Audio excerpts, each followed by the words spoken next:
welcome to Infamous, the audio podcast. This is Brandon, or Boycott the Forums Online.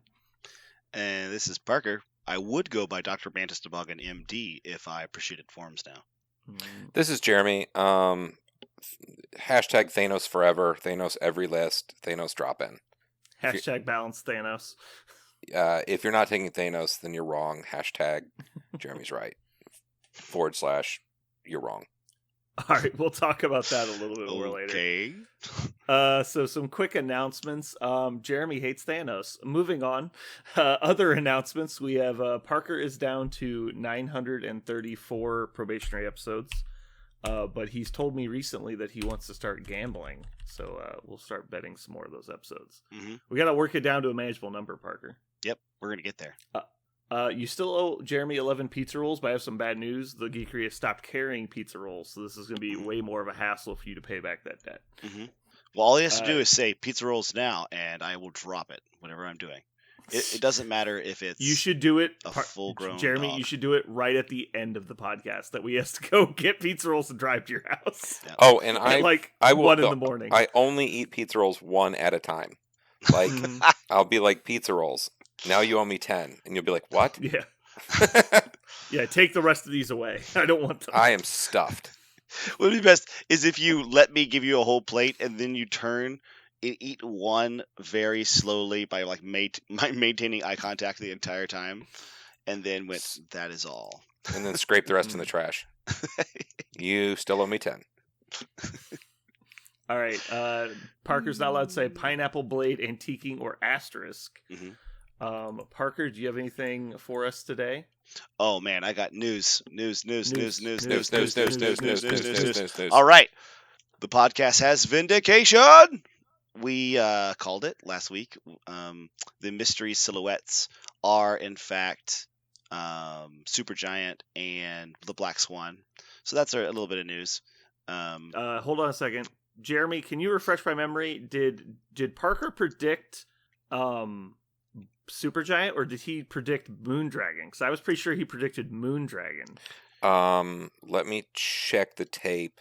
Yes, it does say here he did predict Moondragon.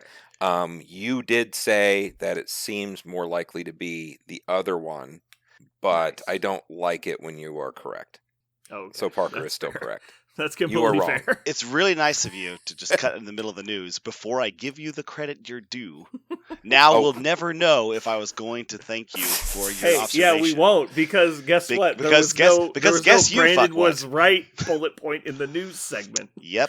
It's so nice. So we'll never know if Parker was actually had gratitude for Brandon to point out the fact that it wasn't a dragon. It was just an energy effect. We'll never know. If you had just jumped on my bandwagon faster, we could have been 100% lifetime on predicting these characters. Well, I want you to know that if you do go to the tape, you'll find out that I am not opposed to your opinion. And in fact, now I'm really glad that you mentioned it, because if we would have just went with mine, then we would have been wrong.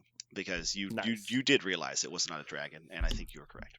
So, I would love to say that I got the first round correct with Viper and Sin as well, but I had no fucking clue who those people were, and Parker figured it out. Yeah. So I've only gotten the last two. Yeah. So there we go. All right. I said podcast, not person, but yeah. So we do know it's Supergiant, and we know it's Black Swan.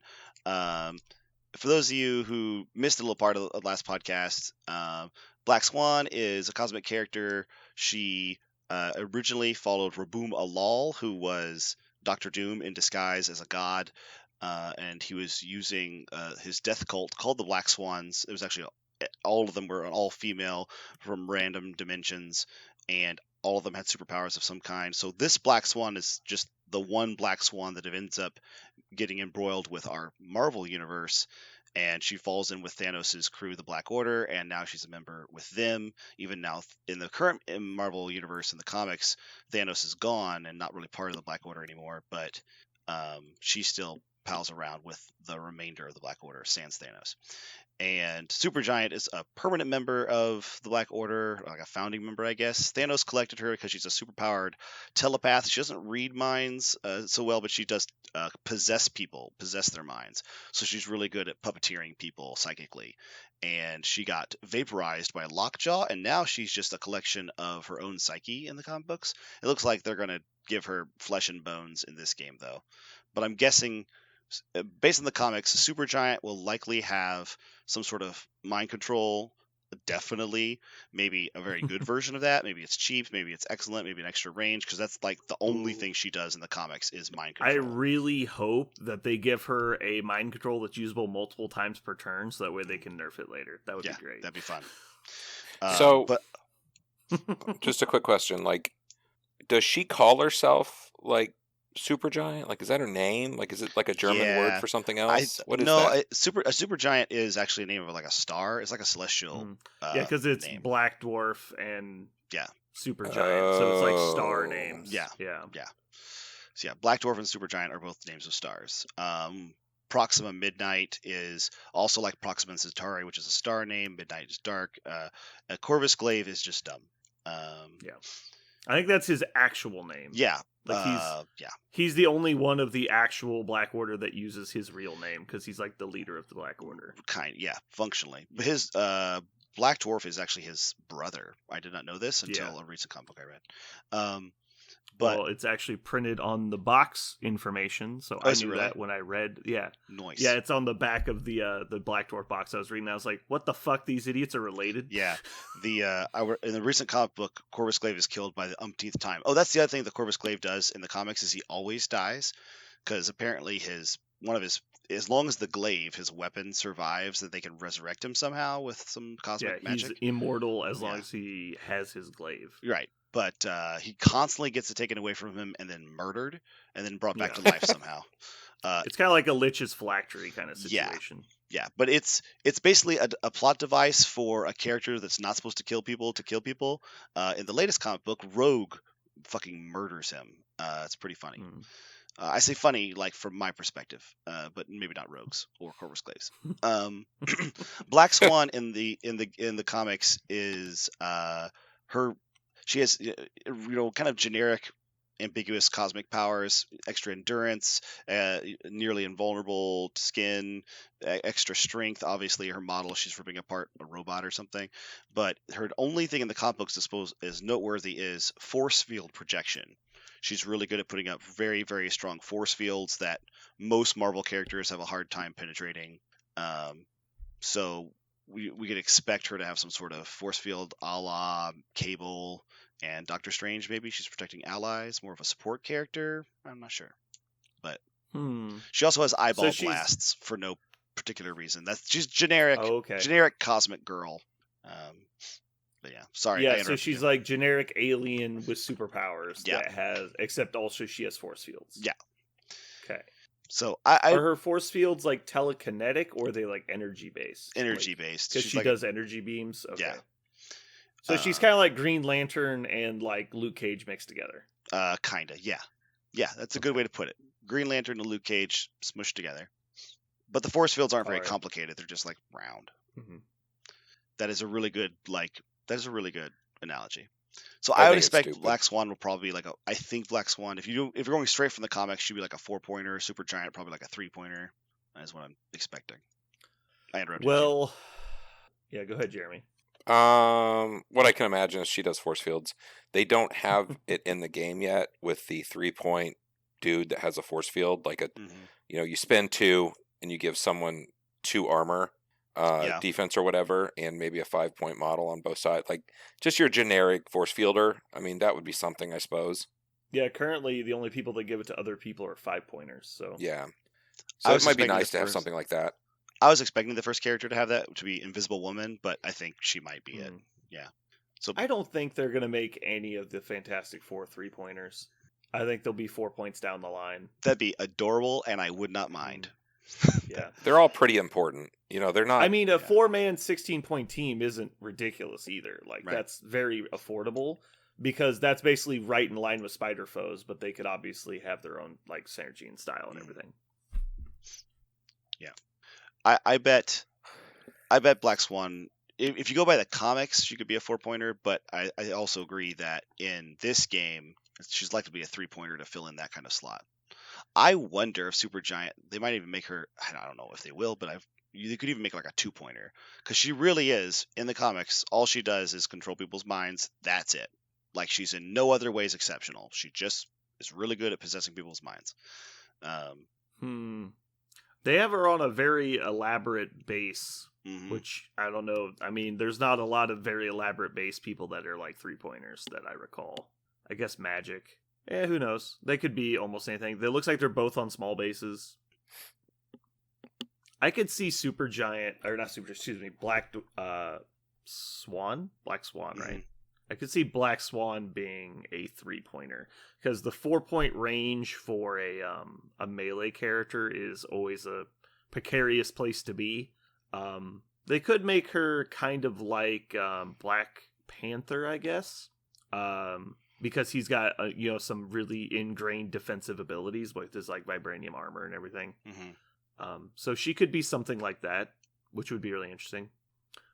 So on a slightly different topic, though, Jeremy, do you think that there's a chance they're waiting to nerf Thanos for the Black Order to get more reinforcements? Gosh, I just don't see that on the timeline. I would love to think complete that. Coincidence, maybe? Yeah, I don't.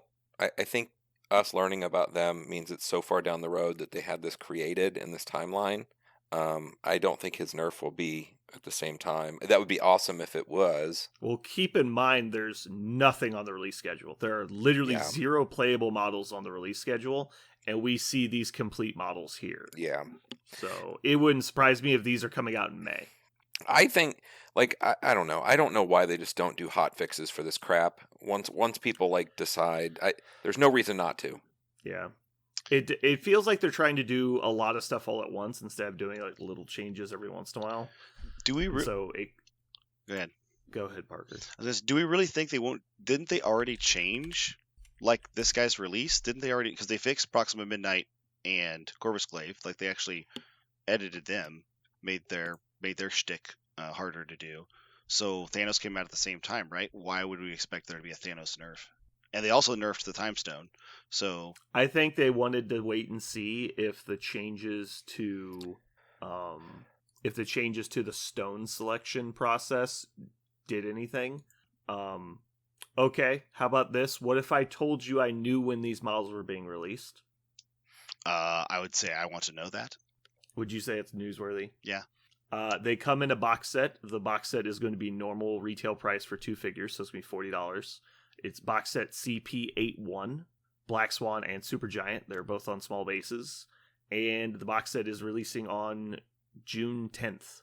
It could be. That's pretty far down the road. It's not a could be. No, you think all the changes. Oh, you're saying with the... Yeah, I'm saying all the changes. Well, I bring this up because, like, June is when the mini extravaganza is happening. Yeah, it's kind of when we're expecting changes to happen. It's before June 10th. It's like June 5th, right? Or something like June 6th. Yeah, so it'll be the week of, basically. Yeah. So if the week of the changes we're expecting happen and they just happen to come out the same week, that seems oddly coincidental. Here we go. I can read you their back art spoiler stuff. They come with 2 or 3 tactics cards. Ooh. I'm going to guess 2 generic and 1 specifically for them. Or, sorry, maybe 1 for each character and 1 generic one. So I'm guessing. That's probably likely. They could also have a new affiliated card. Yeah. I'm reading Black Swan's backstory blurb to see if they mention Abumalal. Rabumalal. Rabumalal. That'd be awesome. Because if they do, they mention Doom indirectly. No, they don't mention any of that stuff. They refer to Supergiant as an omnipath and a telepathic parasite. It says she uses her abilities to devour opponents' intellect. After each brutal attack, her incorporeal form assures a swift escape. There it is. So that's how they're gonna reconcile her, the fact that she doesn't have a body right now. So she is going to be incorporeal. She uses these abilities to devour the intellects of those who would oppose her. After each brutal attack, her incorporeal form assures a swift escape, and Supergiant absconds to plague a new galaxy. Yeah, so this is not her physical form. This is like her. It's just like a telepathic manifest body. Yeah, her manifestation of her psyche. Yeah, so they're actually doing it like that. That's cool. Interesting. So let's check Atomic Mass's website. That's what I'm looking at right now. I'm looking at Atomic Masses. You are? Yeah. Oh, okay. Did they spell out the Texas cards at all? Because that was all from Asmodee. Character pack contents, schedule. Character stat cards included. Black Onslaught. That sounds like a general. First of the Black Order and Psychic Shockwave. Okay, so one's definitely Supergiant only. Yeah. First of the Black Order could be a lot of stuff, but it's probably obviously Black Order affiliated. And Black Onslaught also probably Black Order affiliated. It could also, I'm not putting past anyone getting like a, hey, surprise, this person's affiliated with us card after the initiative card. Because they could do like, hey, this person's now a Black Order member. You're like, oh god. Black Onslaught could be just a card. It's possible. It could just be a card. It could also be a Black Swan only card. That's true. Black Onslaught makes sense. They don't mention her force fields on here. They mention only her eye beams. On her little her character info. Using her abilities to project eye beams of energy and her superhuman. Oh yeah, physique. they don't. Yeah, I did skip over that. Okay. They could also just not put it in her kit. That's entirely fine. If they found that they needed to keep her low to make her a 3-pointer, that's likely even. Right. The robot that she's ripping apart looks a little bit like the helper droids that Tony Stark made. Yeah, they do. Which would be interesting if, like, say, maybe we're getting a new Iron Man that's like Iron Legion and he summons a grunt. Oh, man, I just need more Tonys. More Tonys, more better. Anyway. So, yeah, I was just thinking, pretty much everyone we've spoken to unilaterally agrees that Thanos is too strong, and I think the obvious fix is making Cosmic Portal once per turn. Everyone always suggests changing the way he interacts with the stones in some way or some other change on him. But I'm like, that's not the problem. The problem is Cosmic Portal. That's always the problem. Yeah. And so just fix the problem. You don't got to fix everything else. I have one more bit of news. Oh, okay. Hit me. There is a reason, finally, to have Hela. And it's not to play her in Cabal, where she's just so good. Man, she's so good. In Cabal. There is a new organized play kit called Hell to Pay. Organized play kit, Hell to Pay. So it's going to be coming but to. Is it Hell to Play? Hell to Play, is it? I don't know. It's another one of those ones that's coming to game stores. So your local game store will probably be giving one if they love you, and it'll come with some promo cards for different tactics stuff in the game.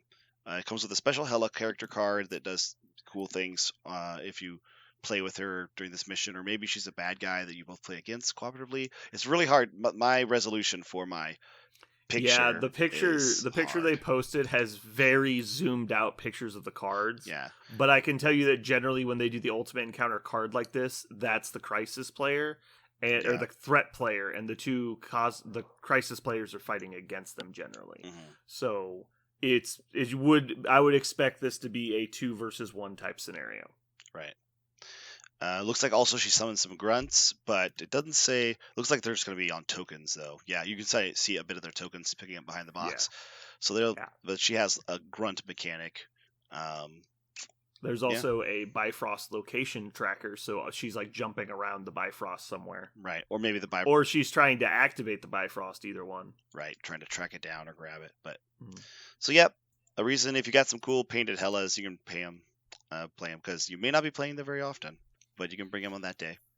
Jeremy, I heard a rumor that your favorite game mode is Ultimate Encounter. Is that correct?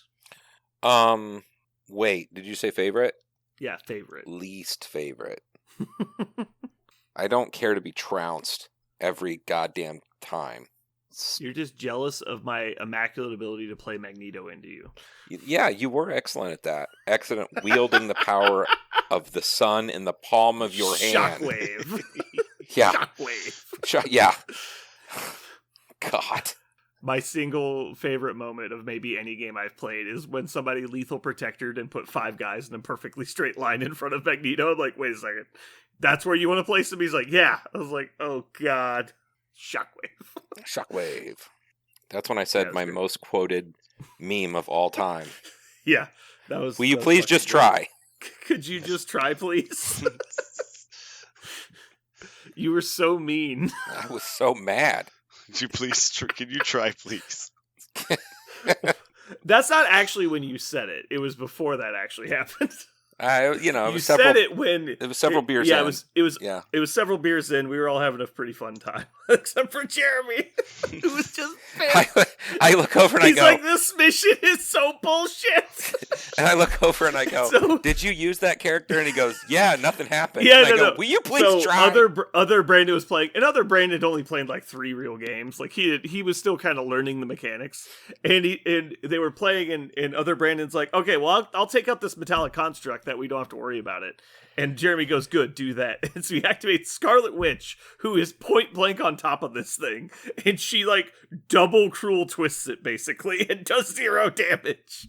And he's like, "All right, she's done." And Jeremy like wasn't really paying attention because he just assumed it was going to work out. He looks over, and is like, "Wait, did you activate that character?" He's like, "Yeah, she's done." He's like looking at the board, like, "What did she do?" He's like, "Oh, she did nothing."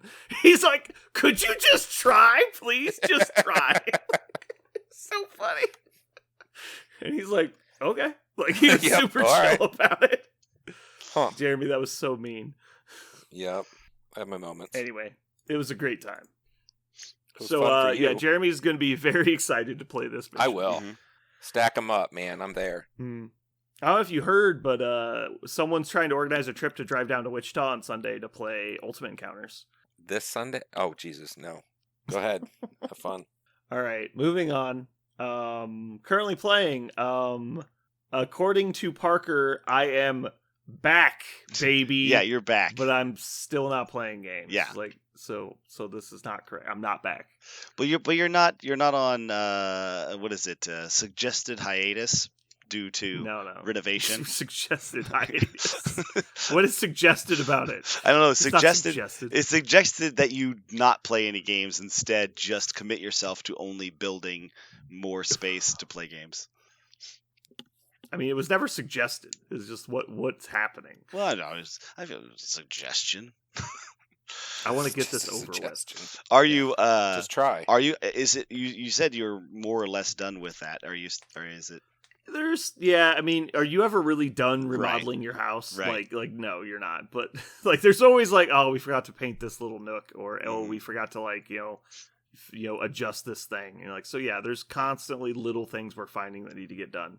And there's little, like, we just replaced our store computer, and so that was like an entire day process because we had to go get it, set up the new computer, transfer all the files so that way we had 0 downtime. Then we go to transfer the new desktop in, and I realize as we're unplugging everything, hey, this computer doesn't have a DVI out. And so we can't connect the monitor to the fucking desktop. And so we have to go get a special converter cable that goes from HDMI to DVI. And so that's like, okay, but nobody can leave to go get it because we're at work. And so it's like, well, shit. Like, yeah. So it's just annoying. So you tell me stuff like that just ends up taking up way more time than you just expect. Yeah. Thankfully, Alex, one of our locals, has been helping us a lot. He does audio-visual renovation like for a living, so he's been helping a huge amount. So we're gonna have a bunch more interactive connectivity stuff that we've never had before. Like, for instance, we just installed 8 in-ceiling speakers that you won't even see when you're in the building anymore, instead of only having 4 old like garage sale speakers that we're running the entire store. We're also running like microphone line to a bunch of places, so we'll be able to have a wireless microphone at one point once we get one, and so that way we can make announcements over a PA system instead of just yelling across the room. Wow. We have a bunch of stuff like that. Like, we're going to have a whole media center set up in the lounge. Like, it'll be pretty cool when it's done. That is awesome. Yeah. But anyway, yeah, so Alex has helped a ton. But it's just little stuff finishing everything out. Like, we need to do a little bit more painting. We need to start, like, hanging artwork again. We need to start finding new artwork to put up. That way we have more space. It's just that kind of stuff. It takes forever. But it's going to be. That sounds like pretty cool. It's not just more space. It's also just it's a complete overhaul and upgrade for a lot of the stuff. That's great. The guts are growing. That's cool. Yeah. So it went from scraping concrete with like a giant ice scraper to like actually like making a place that's cool. Nice. That's got to feel good as opposed to just choking down dust. And now you're like, okay, but when I'm done, I'll have this new cool thing that works. Yeah, in the last week, we've run 1,500 feet of cable in the ceiling, so it's still choking down a lot of dust. But yeah. Nice. Your mesothelioma lawsuit. Yeah, exactly. It'll be great. It'll be epic. I will own the geekery when it's over. All right. So Jeremy, have you been playing any other dumb shit that involves Thanos? I kind of put that away. Mm-hmm. So yeah, my X-Men Wakanda Thanos list was good and fine and grand, but I shifted gears. I wanted to play something else. So I'm late to the game, but I played some Brotherhood, and it was really fun. That's kind of what I did. So you're not playing Thanos anymore, huh? I haven't played him in quite some time, actually. Like, I just put it away. He's not in your roster, is what you're saying. Oh, he's in my roster, absolutely. Oh, okay. There you go. Are you kidding me? Gotcha. I use a leadership. I mean, that's not... I mean, it's kind of the thing. Yeah. So, anyway. So how was your Brotherhood experience? Did you enjoy it? It was actually a lot of fun. We played a really cool game. What was funny is I used all the same missions that I had for my other list, which I could go pretty wide in it. In Brotherhood, I can't really do that in the way I want to play it.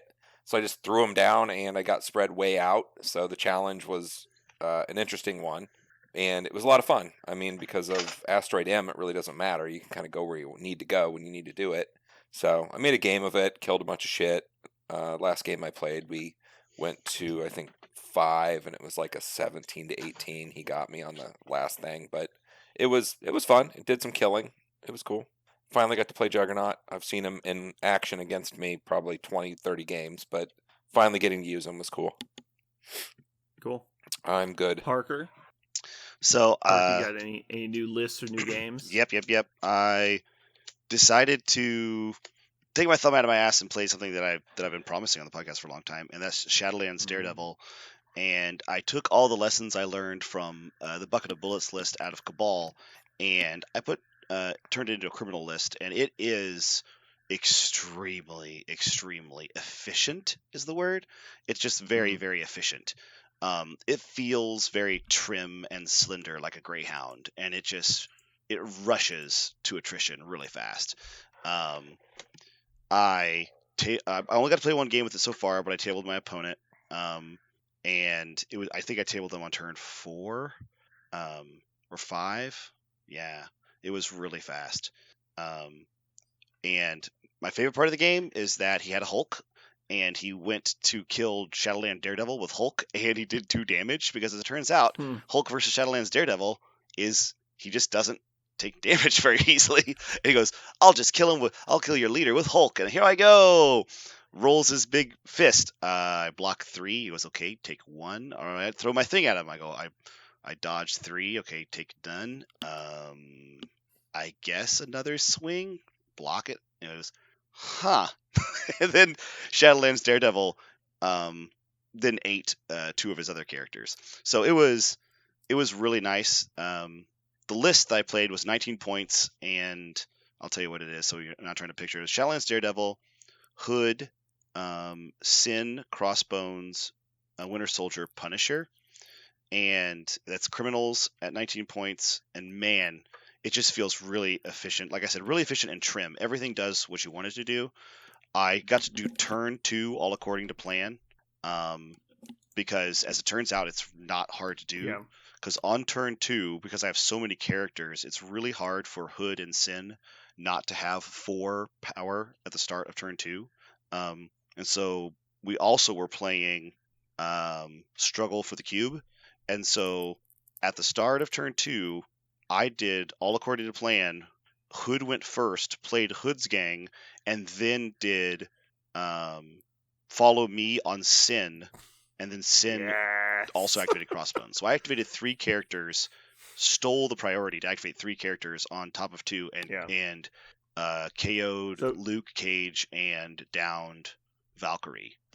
So start of power up, it went from him having priority to him not having priority and having you have already activated 3 characters. And he was, and at first he was like, oh wow, that was pretty good. But again, I dazed Valkyrie and Luke Cage. That's all I got. So okay. But Then he started. Luke Cage is one of the best people at surviving that kind of Right. attack, but yeah. But then, oh, by the way, on Luke Cage, I had already got him down to like 4. He was down to like 3 health from the first turn. He was the one I rapid fired a bunch to make sure I had 4 power on both of them. And so I actually rolled off of my hits because Sin was rolling too hard and she wasn't going to get all the power she needed to like do. It was Hood. Sorry, I wanted Hood to use Follow Me, and so I didn't want Hood to just wreck him. So I was rolling at 4 hits and I re-rolled 2 of them just to get to out of not just automatically killing him. So it worked out really well. The point is, after that, like he was like, okay, I'll come back and I'll start doing things. So I'll go ahead. Crossbones picked up one of the cubes, so I'll go to kill Crossbones. He did knock down Crossbones, at which point immediately got shot by Winter Soldier, and then Punisher got tokens. He tried to kill one of my ninjas. Again, Winter Soldier went off, and Punisher got tokens. Punisher one-shotted with his sniper rifle Strange. Yeah, Doctor Strange. Full to empty on the first sniper rifle hit, full to empty on the second sniper rifle hit because he rolled 9 dice both times because I always had punishment tokens. I was always re-rolling dice. I was always rolling more often because not only was I double tapping with most of the characters, but I was also getting bonuses from them downing my ninjas and my crossbones. And like Sin went down, but again, then just when she went down, it triggered another token and another attack from Winter Soldier. It was so hard for him to choose somebody, and then the next turn, Shadow Organization went up, so he couldn't even target any of my criminals. Like, and so he was like, it really stops the swing backs. Yeah, because you don't need to be within 2 of them. You don't need to be within 3. Right. So like you just stand out of range too, and he has to move forward. Yeah, and then and then Field Dresser was there at the end of the game to just pick Crossbones back up, and he just did some more things. Yeah. So I have a couple questions. First, do you find that the Shadowland leadership is very impactful in a game? Yes. And I felt like it was really impactful because it was... So Hood Gangs for 1 turn is good with the rapid fire list, but you have to activate Hood first, and so it's not always advantageous. And you don't see a huge spike over the course. Rather, it's a game, probability softener, right? You're just increasing the power of your dice, and seeing it for 1 turn.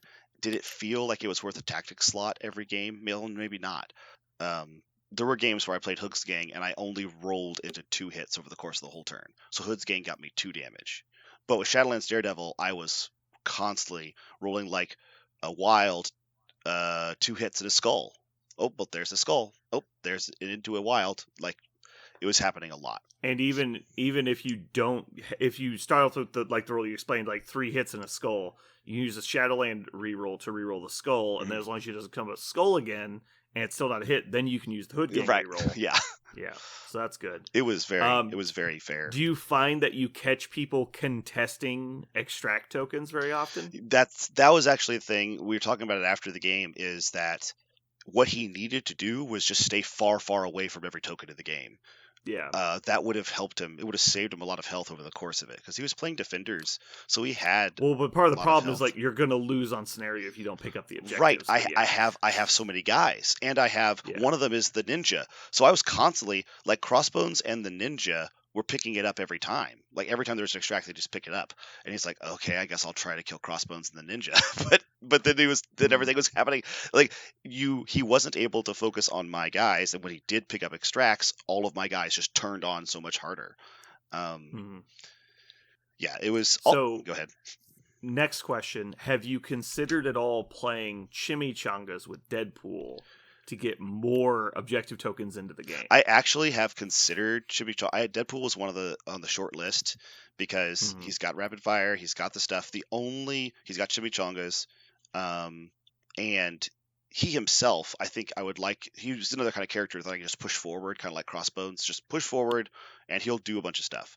The only reason why I haven't done him yet is he's not gaining power for his rapid fire stuff. Yeah. So he's not a criminal, so he's not contributing to all according to plan and and that stuff. Basically, you have to be better if you're not a criminal, you have to be better than Punisher and Winter Soldier in this list, and I don't know who is yet. Yeah, I don't think he is. I think it's more of a cute gimmicky thing, but it's something I noticed, and I was curious if you had seen it also. I did.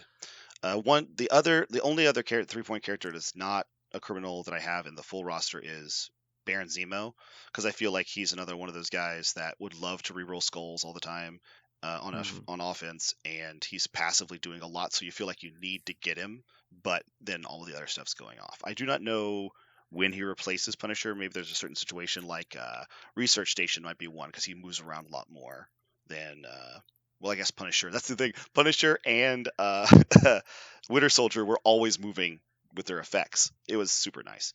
But so right now, that's actually what I'm looking at. Is Bullseye is an obvious choice in the list for an alternate, but I'm trying to fill out the other point levels with other guys. Right now, the rest of the list is Bullseye, Zemo, Killmonger for a 4-pointer because he is a criminal also, and Kraven for another 3-pointer because he's a criminal also. But I actually don't know if Kraven ever gets played. Not because he's bad for the list, but because I don't know how he punts any of the other 3-pointers. But I feel like every list you build, Parker, is trying to get one step closer to Haley Signar. Like, you just want a bunch of guns, and all the guns are super effective, and the number of shots you get are way too many. And every time you have a list, it's just, how can I get Haley 1 and Signar guns on you? Like, that's it. That is so true. This is Blitzkrieg. Like, literally her, Blitz was the name of her feat. That's the only feat I remember the name of, is Blitz. Because I remember a lot of feat names. But it's the only one I remember because I love that feat so much. And that's what the all according to plan, follow me, that's functionally what it is. It's a blitz. On a bunch of Hood's gang, all according to plan, and follow me is exactly temporal barrier and blitz from War Machine. Haley 1. Mm-hmm. You're right. That's a really good analogy. I obviously have a type. And Shadowlands Daredevil is it. Yeah, you're that whole rapid fire reroll thing, like, you've definitely taken that on, and I've tried to see where you can push that. Parker, have you found in games that you find yourself, if you down somebody that's holding an objective, trying to place it next to other people that have either already activated or people that you could attack still with the same activation? I absolutely did that game. Okay. I did it one time because I didn't have anybody who I wanted to move to get it. And I was like, I'll put it right here next to Hulk. And then they'll shoot Hulk. Yeah. Yeah. So yeah, it functionally it makes anytime they drop something, it makes it a live reroll for you if you still have more rapid fire stuff to go, or if you're like all according to planning, or here's another thing. Follow me. Or follow me, or Humble Crossbones. He feels okay, but when you reroll his attacks, he's actually not a total pushover. He's bad, but he's bad for very specific reasons. Right. It's because he's not fast and he has bad energy defense. Mm-hmm. And so if those two things aren't particularly relevant, then he's fine. Yeah. And if you're playing an all guns list, people are tending to be running at you, so you don't really care that he's slow. Right. Also, he likes Shadow Organization a bunch. It was cute when he Shadow Organization. He's like, I have to go to Crossbones. You're like, yeah. I guess you do. Funny, silly interaction with the placing objective tokens next to each other. I think it's kind of like a big brain maneuver, because you're not really trying to win on points. You're trying to force your opponent to try and race you on points and punish them for it. Mm-hmm. So it's okay if they get some points as long as you keep it within the realm of acceptable. So if you can intentionally attack people that are close to people that have already activated, forcing them to drop an extract and then place it next to somebody who's already activated, then they can't then move that character away from the token, and they can't just pick it up. So they have to choose if they're going to activate a third character to run over there and pick it up while standing next to an ally that you can just then shoot that person instead. Who just activated so that you couldn't shoot this other person. It's just this weird catch-22 situation I think you can force people into if they've got their characters standing close to each other. Mm-hmm. Yeah, it was also the extract was Demons Downtown, which definitely benefited me enormously. You mean the secure? Sorry, so I said secure. Yeah, the secure was Demons Downtown, which definitely benefited me a lot. I got a lot of mileage out of the fact that he had to just kind of come right down the middle. But I really like this list. Is definitely an upgrade from the Cabal version. It's curious because a lot of the models are in the Cabal version because Sin's even in it. But the reason I feel like this is what they wanted to do with Sin. Like this is what Sin should have been, and she's not. Yeah. So curiously, this roster is absolutely a Criminal and Cabal roster. It is technically very much a dual roster. It just to play Cabal would be you must have a very weird situation. I guess I could stare at all the missions in the game and the point combinations to find out the time when I would really like to switch to Cabal, but it feels really good with Shadowlands Daredevil. Like I said, and here's the other thing about Daredevil. He's actually a big sticky piece. He's very sticky. You have to have something weird to get him. And if you got him, great. But you got to have something kind of strange. So there's a lot of models in the game where I'm totally fine Daredevil just running at them, which is different than Sin a lot. Yeah. How important to you is the grunt? Not at well. What do you mean? Like for him to be there or not?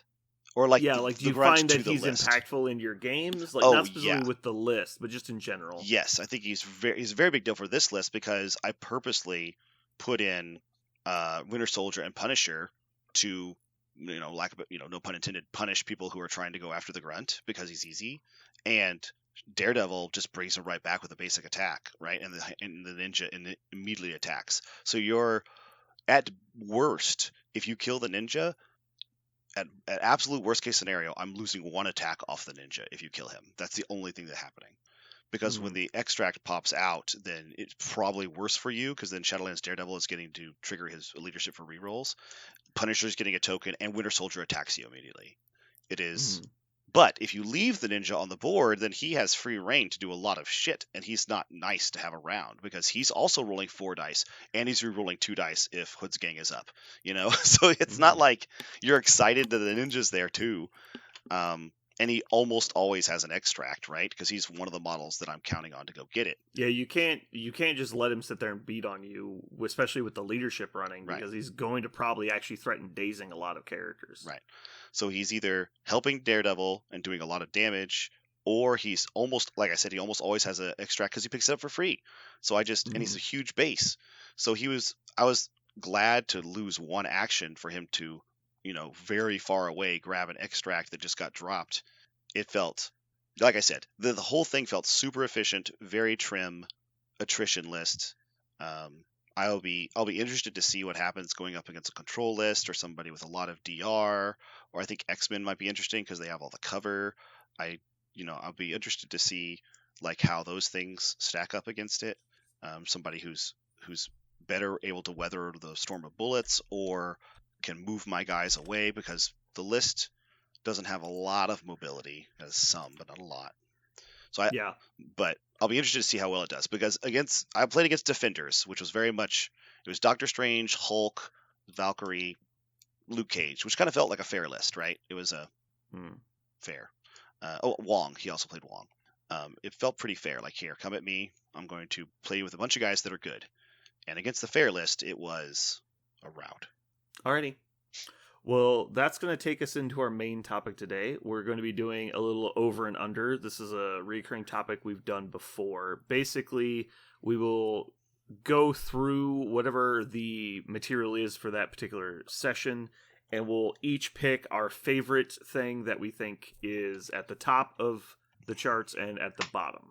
And so in this situation, we'll be rating each affiliation. So we're going to, in turn, pick the character that we think is the best in the affiliation, and the character we think is the worst in the affiliation. So, for example, we're going to start off with Jeremy going first, and then Parker going second, then I'll go last. And I'm going to start by naming an affiliation, and then we'll take turns choosing who we think is the best. And then after we've all gone, we'll go through and choose who we think is the worst in that affiliation.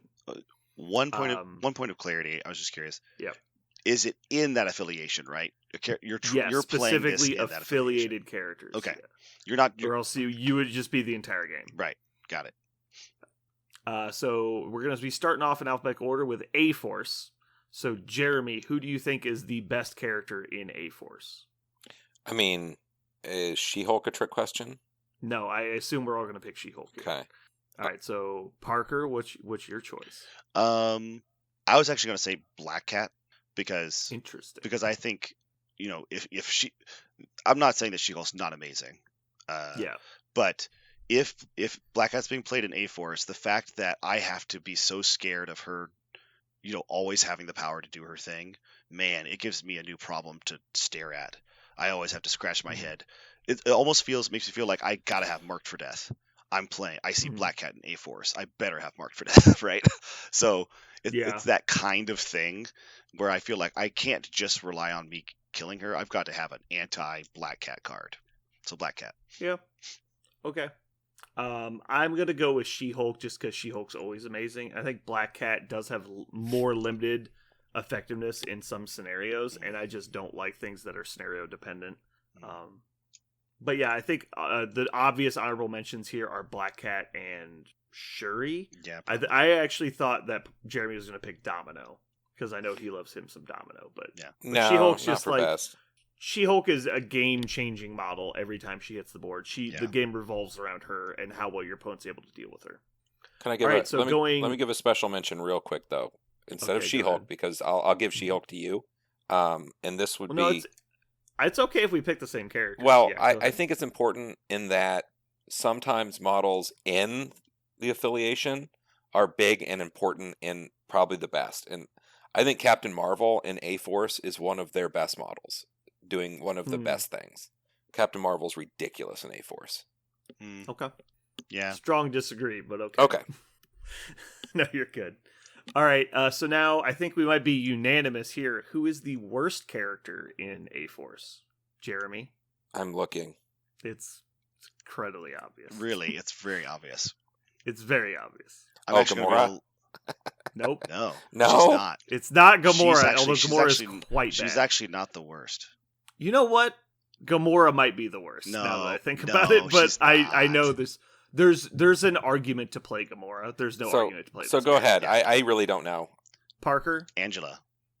Whoa, okay, we're actually split. I was going to say Wasp.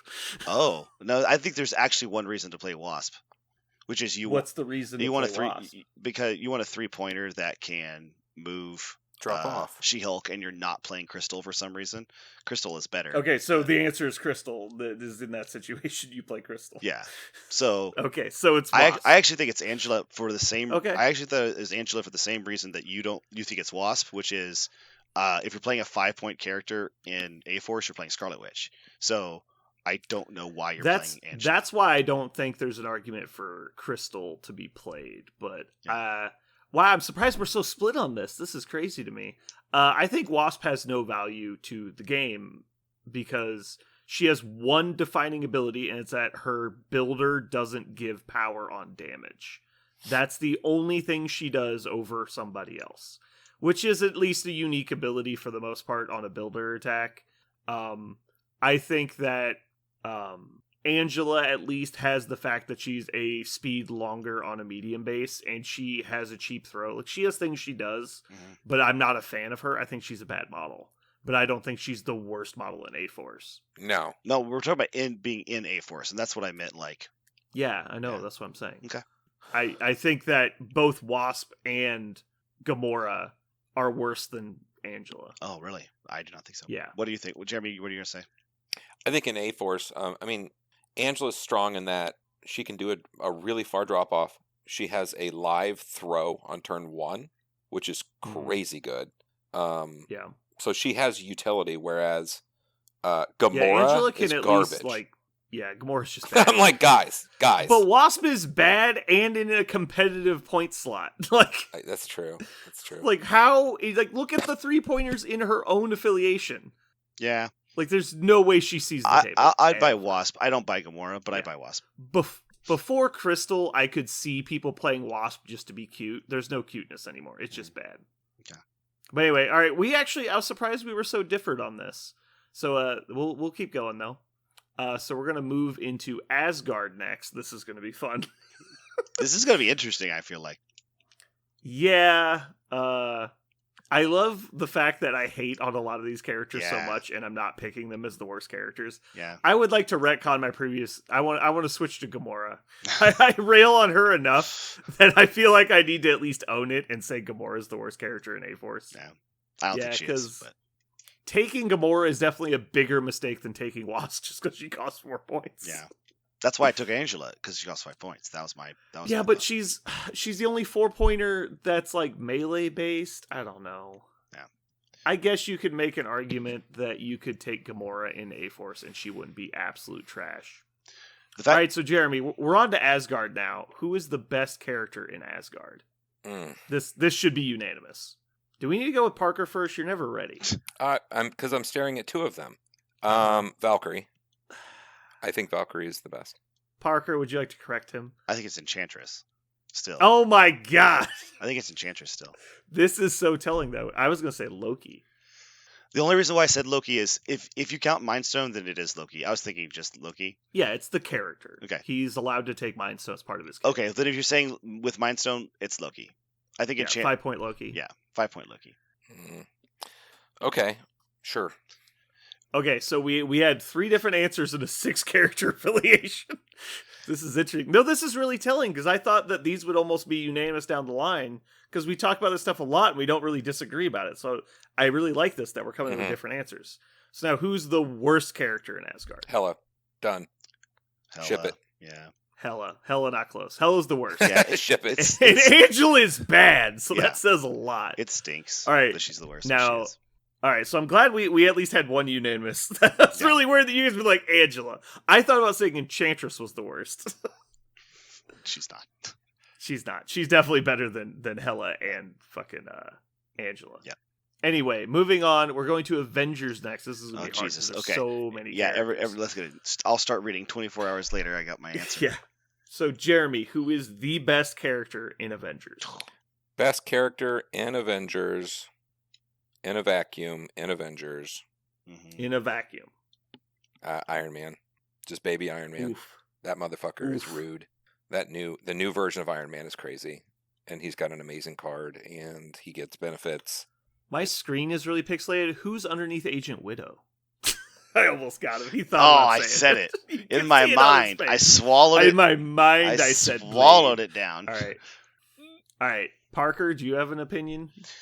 In Avengers, that's a really good answer. You made me think about it because say Wolverine, I'll slap you.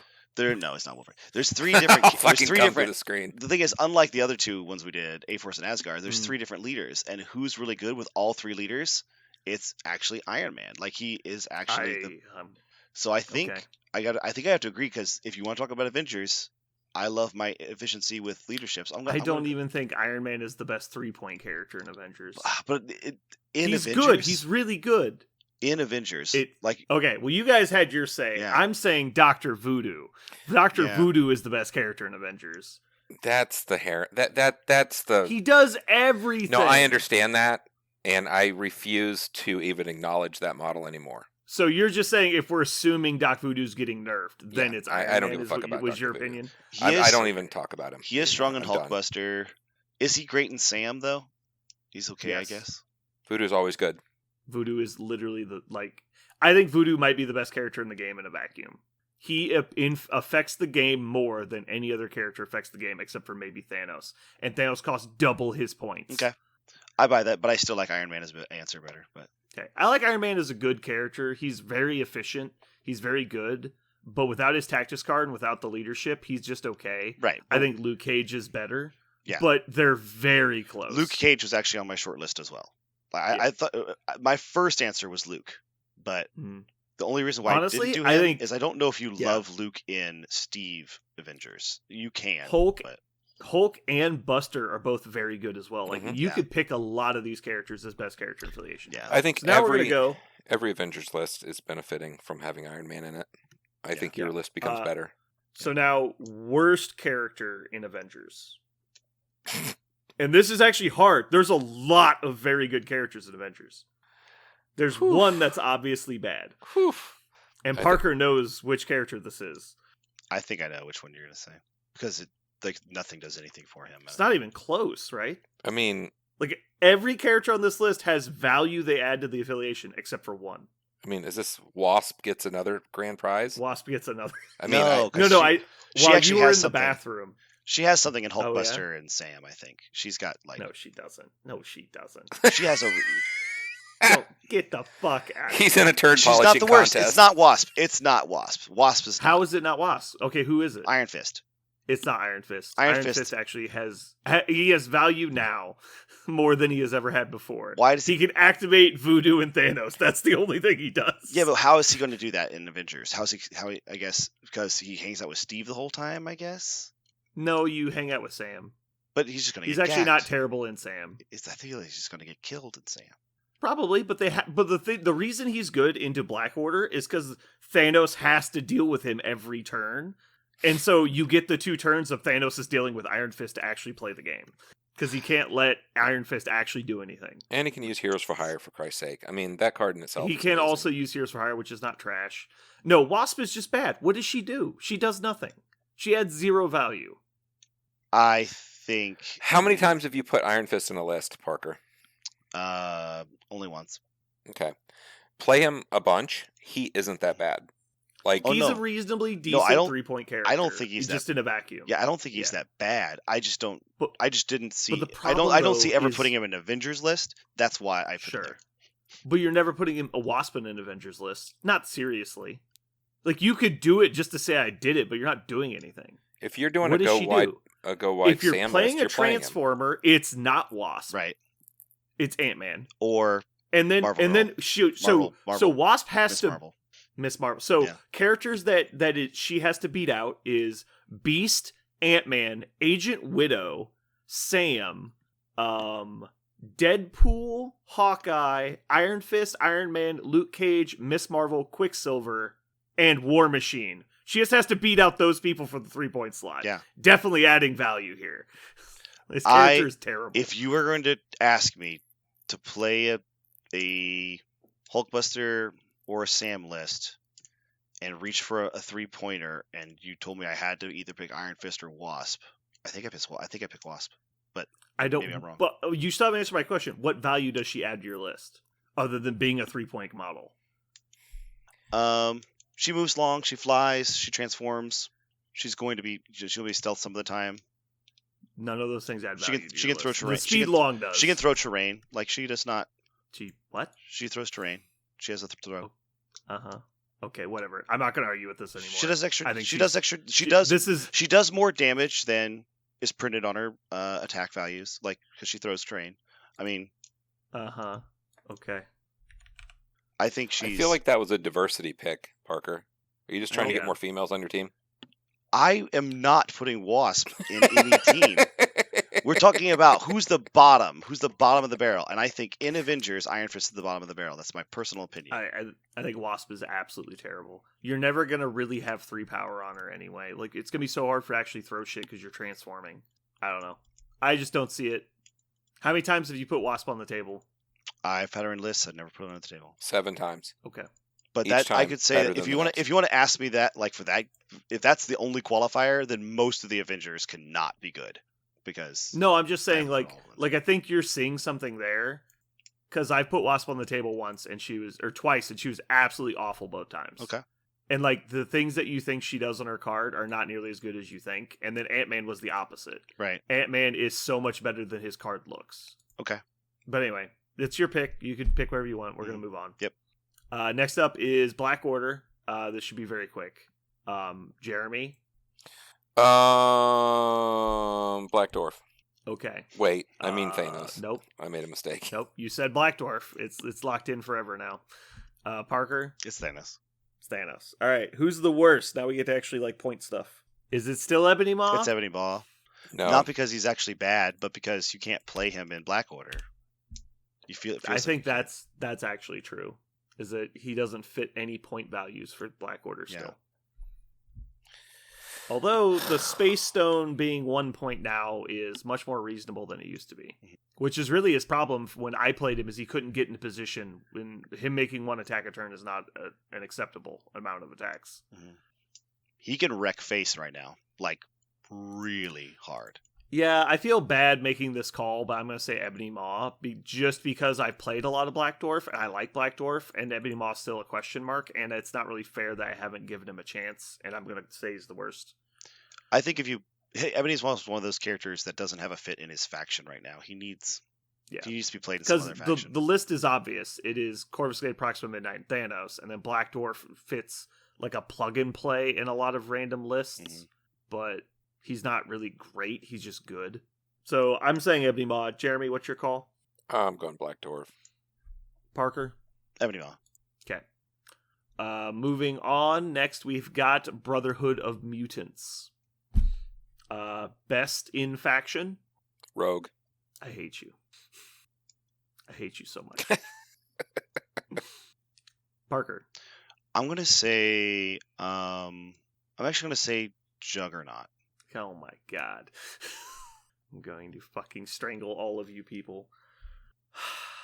You can say Magneto. We saved it for you. Yeah. It's Magneto. It's Magneto! Hey, have fun. It's cool. The reason why I said Juggernaut is if you're playing Mystique as the leader, you're still playing Juggernaut. I think you're still excited But to play. why are you playing Mystique as your leader? I said if. Yeah, but why? Because I don't know that you always play Juggernaut. I think he's kind of flavor of the month still. I think that's going to drop off a lot. He's going to be in your roster, obviously, but I don't think he's going to be in every list. I think he has this really interesting spot with Scarlet Witch, in the fact that they're both 5, and one of them just nukes the world, and the other one can't be killed. So you really have 2 polar opposites. They're really interesting. Exactly. I think there's Juggernaut is a recency bias take, in my opinion, but he is really fun to play. So much like Magneto, he's going to stick around longer than the average like flavor of the month. I would actually, you could also argue Toad. It might be the best Brotherhood of Mutants character because he rounds out a lot of lists. I would not push back super hard on the Toad pick because Toad is really good. Yeah. But yeah, so I'm going to go with Magneto. So worst in faction is pretty obvious, I think. Well, I guess there's 2 schools of thought here, but Jeremy, what's your call? I would say Gambit. Okay. Parker? I was actually going to say Sabretooth because I don't know what he does anymore. Oof. All right. It's Colossus. The only reason it's Colossus is because Sabretooth's actually good. Well, there's so many good 4s now. Like, there's a lot of good 4s, but so I think Gambit has value in the Mystique list, like Parker was talking about on our best of. I think if you're going wide Brotherhood, Gambit has a lot of value because he tends to get ignored and he can give all your other little people stealth, which is really fun. I think Colossus is a greedy pick. If you're taking Colossus and Brotherhood, I think you're reaching way too hard for a Protector. That's my problem. I think Colossus is good. You just have too many premium models in Brotherhood to swing it. That's really the only problem. Okay. I didn't know if you could play Sabretooth. Colossus can... I didn't know if you had the ability to play. Sabretooth he's great, but I don't know if you have enough to play like exceptional healing for just him. But if you have some other healers, then maybe it's there. I feel like Sabretooth is one of those models that you go, I'm going to ignore you to like indefinitely just 2-tap you and you're done, so I don't have to worry about you. Yeah. You're going to come back the next turn, I'm going to 2-tap you again. I think that's an interesting thought on exceptional healing, because I found it to be quite the opposite. You just need one. You need one model that can do it, and you take the damn card, and that's all you need. You don't need to have 3 guys in Brotherhood, though, every one of their models has a fantastic card. So I don't think so. That's the thing, because you've got so many good cards. I don't think it really matters if you take it or not. But if you do take it, I think you'll find use for it, because the list you're playing him in, you're not as starved on slots.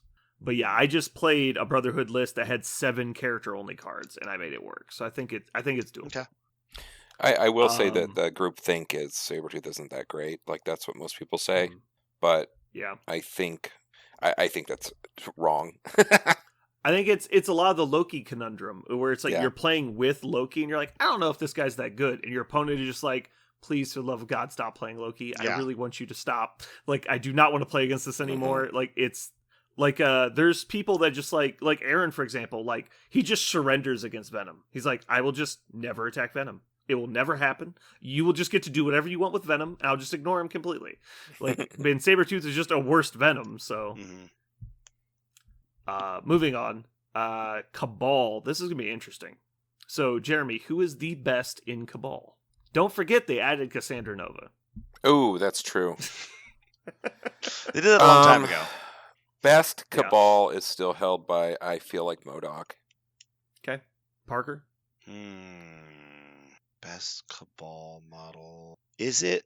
Oh, I think it might be Hood. Yeah! That's my pick.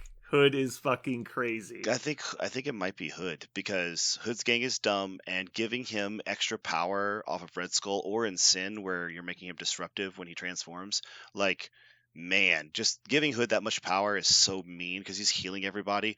Cabal with healing in it is so dumb. Like, I really, really like Hood.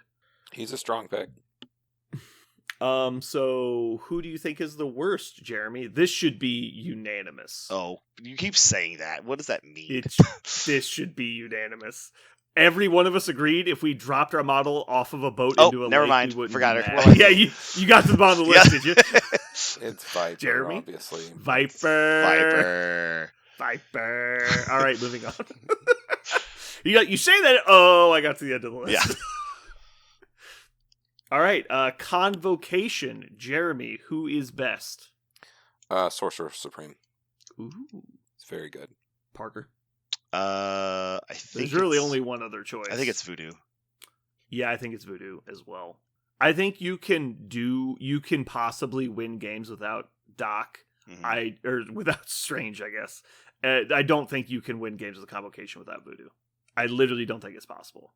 And based on what I've heard from other Convocation players, they generally agree. I think now, obviously, you're gonna take both whenever you can. But I think if it comes down to it, it's Voodoo. I don't think that's true, but as silly as it sounds, you can just play Doc 1 instead of Doc 2, and it still works. So who is worst in Convocation? This is hard because there's not that many characters. I can't be reading this right. What are you reading? There we go. No, it's fine. It says Dormammu's in Dormammu Convocation. This really can't be in right. Yeah. It was weird. Yeah, I don't know. We both said the same joke. There we go. Yeah, we both said the same joke. This is going to be real fast when we get to Dark Dimension. Yeah. Jesus Christ. Like, I really don't know. Like, worst in Convocation, they all have their thing. We're coming back to you. Parker, who's the worst? I think it might be Clea. Somebody think might it's fist Clea. fight me for that one, but I think it might be Clea. Clea, I mean, we're cutting hairs here because all of them are good and important in their own way. Right. Because these are newer characters, but I think it's either Clea or Wong, and Wong is good because he's a 2-pointer and he has support. And Clea is a 3-point support, so I think she loses by default. Yeah. Obviously, she has good stuff she does, but if I had to choose one to never play in Convocation, I think I'm choosing Clea. Alrighty. Jeremy, did you have a final choice for us? Clea's fine. Ancient One's fine. I don't care. Either of those. I don't care. I mean, it's Convocation. It's a train wreck anyway. I don't really fucking care. All right. So Criminal Syndicate. Ooh, this is hard. Jeremy, who is best? Who is best? Criminal Syndicate. Who is best? Which bear is best? There's a lot of good characters in Criminals. Criminal Syndicate. Who is best? You know what? I go with Hood. He's just silly. Parker. I'm actually gonna go with the new hotness, Shadowlands Daredevil, actually, because he's got a grunt, and I think grunt with criminals is great. And we know how much Parker likes grunting. Yeah. I'm going to go with Hood as well. I really, really like Hood. I think in a vacuum, he might be the best 3-point character in the game. If you start talking about like best scenario 3-pointer, then obviously Black Cat takes the reins, but I think in a complete vacuum, he does so much support and attrition and utility. It's just hard to argue against Hood. Also, he just becomes a DR2 character sometimes, and you're like, I want to throw a trash can at him. He's like, okay, I don't give a shit. Yeah, whatever, don't care. So Jeremy, who is the worst in Criminal Syndicate? I think this might also be unanimous. The worst criminal. For 3-pointers, we don't need them anymore because we have others. Probably Crossbones, huh? Parker. He's gonna find some fucking way to say it's not Crossbones. I mean, the only reason he got played in Criminals is because you had to, and now you don't have to anymore, so you just don't. Right. Yeah. I mean, I do because I like it with Sin for a trick, but that's all it does. Yeah. So, but you're literally just taking him because of it. You're taking him because you've already doubled down on another character. Sin, yeah. So, she basically attached to Sin. And so I was just trying to figure out if there was a character that was worse than that, and there really isn't. Yeah. So yeah, it's Crossbones. Like if we could actually choose the ninja grunt, we would, because it's just stapled to Daredevil, Right. but we can't. So you can't choose Sin's grunt. Oh wait, we can because it's actually printed on the card. Yeah, I actually wonder Sin's grunt, 3-point grunt. Yeah, or 3-point grunt. I think actually Sin's a 6-point model. The only one that I wondered is actually maybe Taskmaster. That comes close because I don't know what he offers of action anymore. But it's Taskmaster's so much better. The only thing, the only sad part about Taskmaster is he didn't get the errata shield throw. Yeah. Well, the other thing about him is he can just be completely controlled, whereas Crossbones can't be completely controlled. You can't just aggressive back onto the point or whatever. So depending on the control, like he's good against Shuri, but he's not good against like mind control. Right. Like you just walk off the point and ignore him. Yeah. It's not great. It's Crossbones, yeah. Yeah, it's Crossbones. We pseudo skip Dark Dimension, obviously Dormammu because he's the only affiliated character. Moving on to Defenders. God, how many affiliations? We're only on the D's. Well, they skip letters. It goes. I know they skip. It goes letters. from M to S. So yeah. All right. So for Defenders, Jeremy, who's the best? Defenders, best defender, Doctor Strange. Regular Doctor Strange or the Sorcerer Supreme? Plain Doctor Strange. Oh, because you get pentagrams, right? Mm-hmm. Well, you can get pentagrams with just Wong. Okay, but still, Doctor Strange is great. It's like, don't care. It's still the only leader. All right, cool. Doctor Strange is a valid argument, I guess. Parker? I was going to say Luke Cage. I think Luke Cage. Because you'll always play. I think you play Doctor Strange, and Luke Cage is the thing they needed, which is something to keep. He is definitely the thing the affiliation needed. Right. I'm going to go with Ghost Rider, though, because I think being one of the best 3 characters in the entire game is probably worth making the list. Yeah. And he's not affiliated with a lot of affiliations. That's true.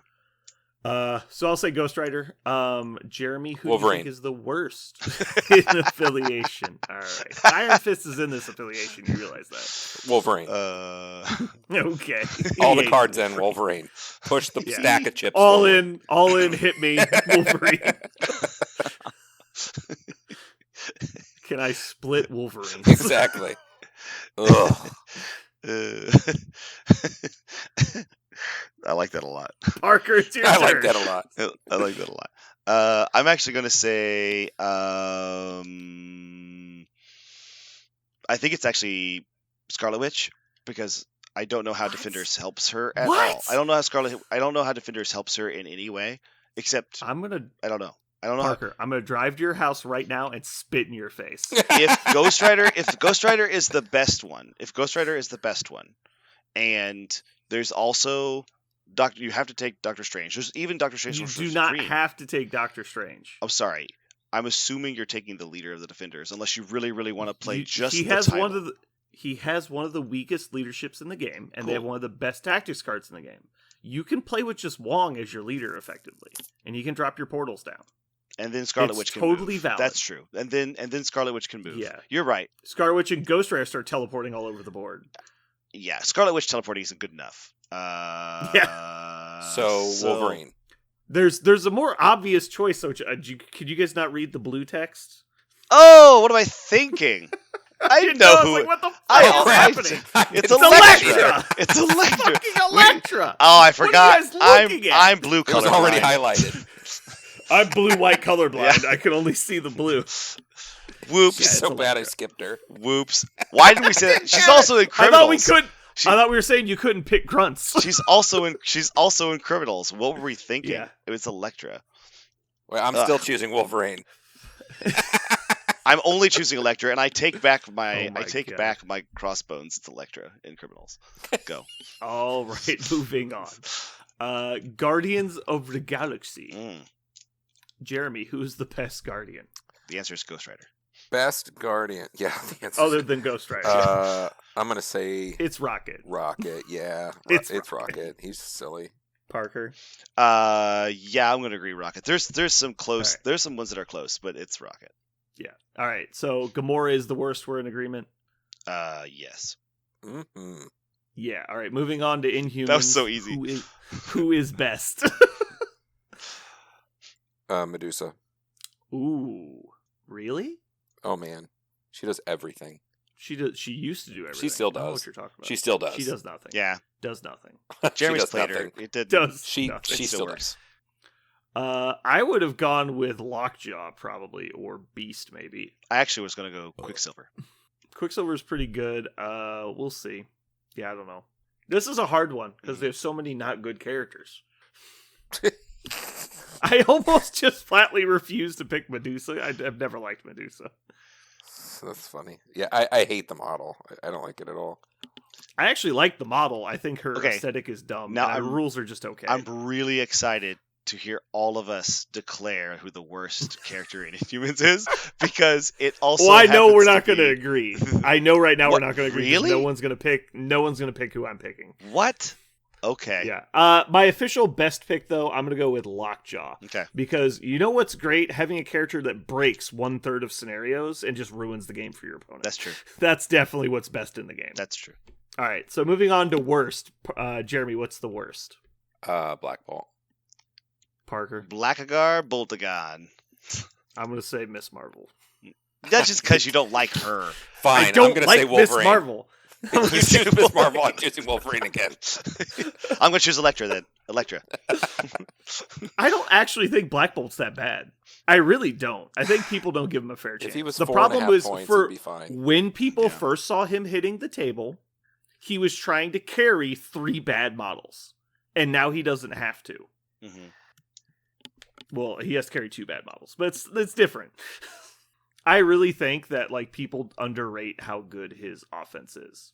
Oh no, his like basic attack is insanely premium. It's really good. Yeah. Range It's 4 an with a energy reroll. with Pierce, range Yeah. 4. He can spend 3 power to get 2 extra attack dice. So he's rolling a 7 dice attack with Pierce for 3 power.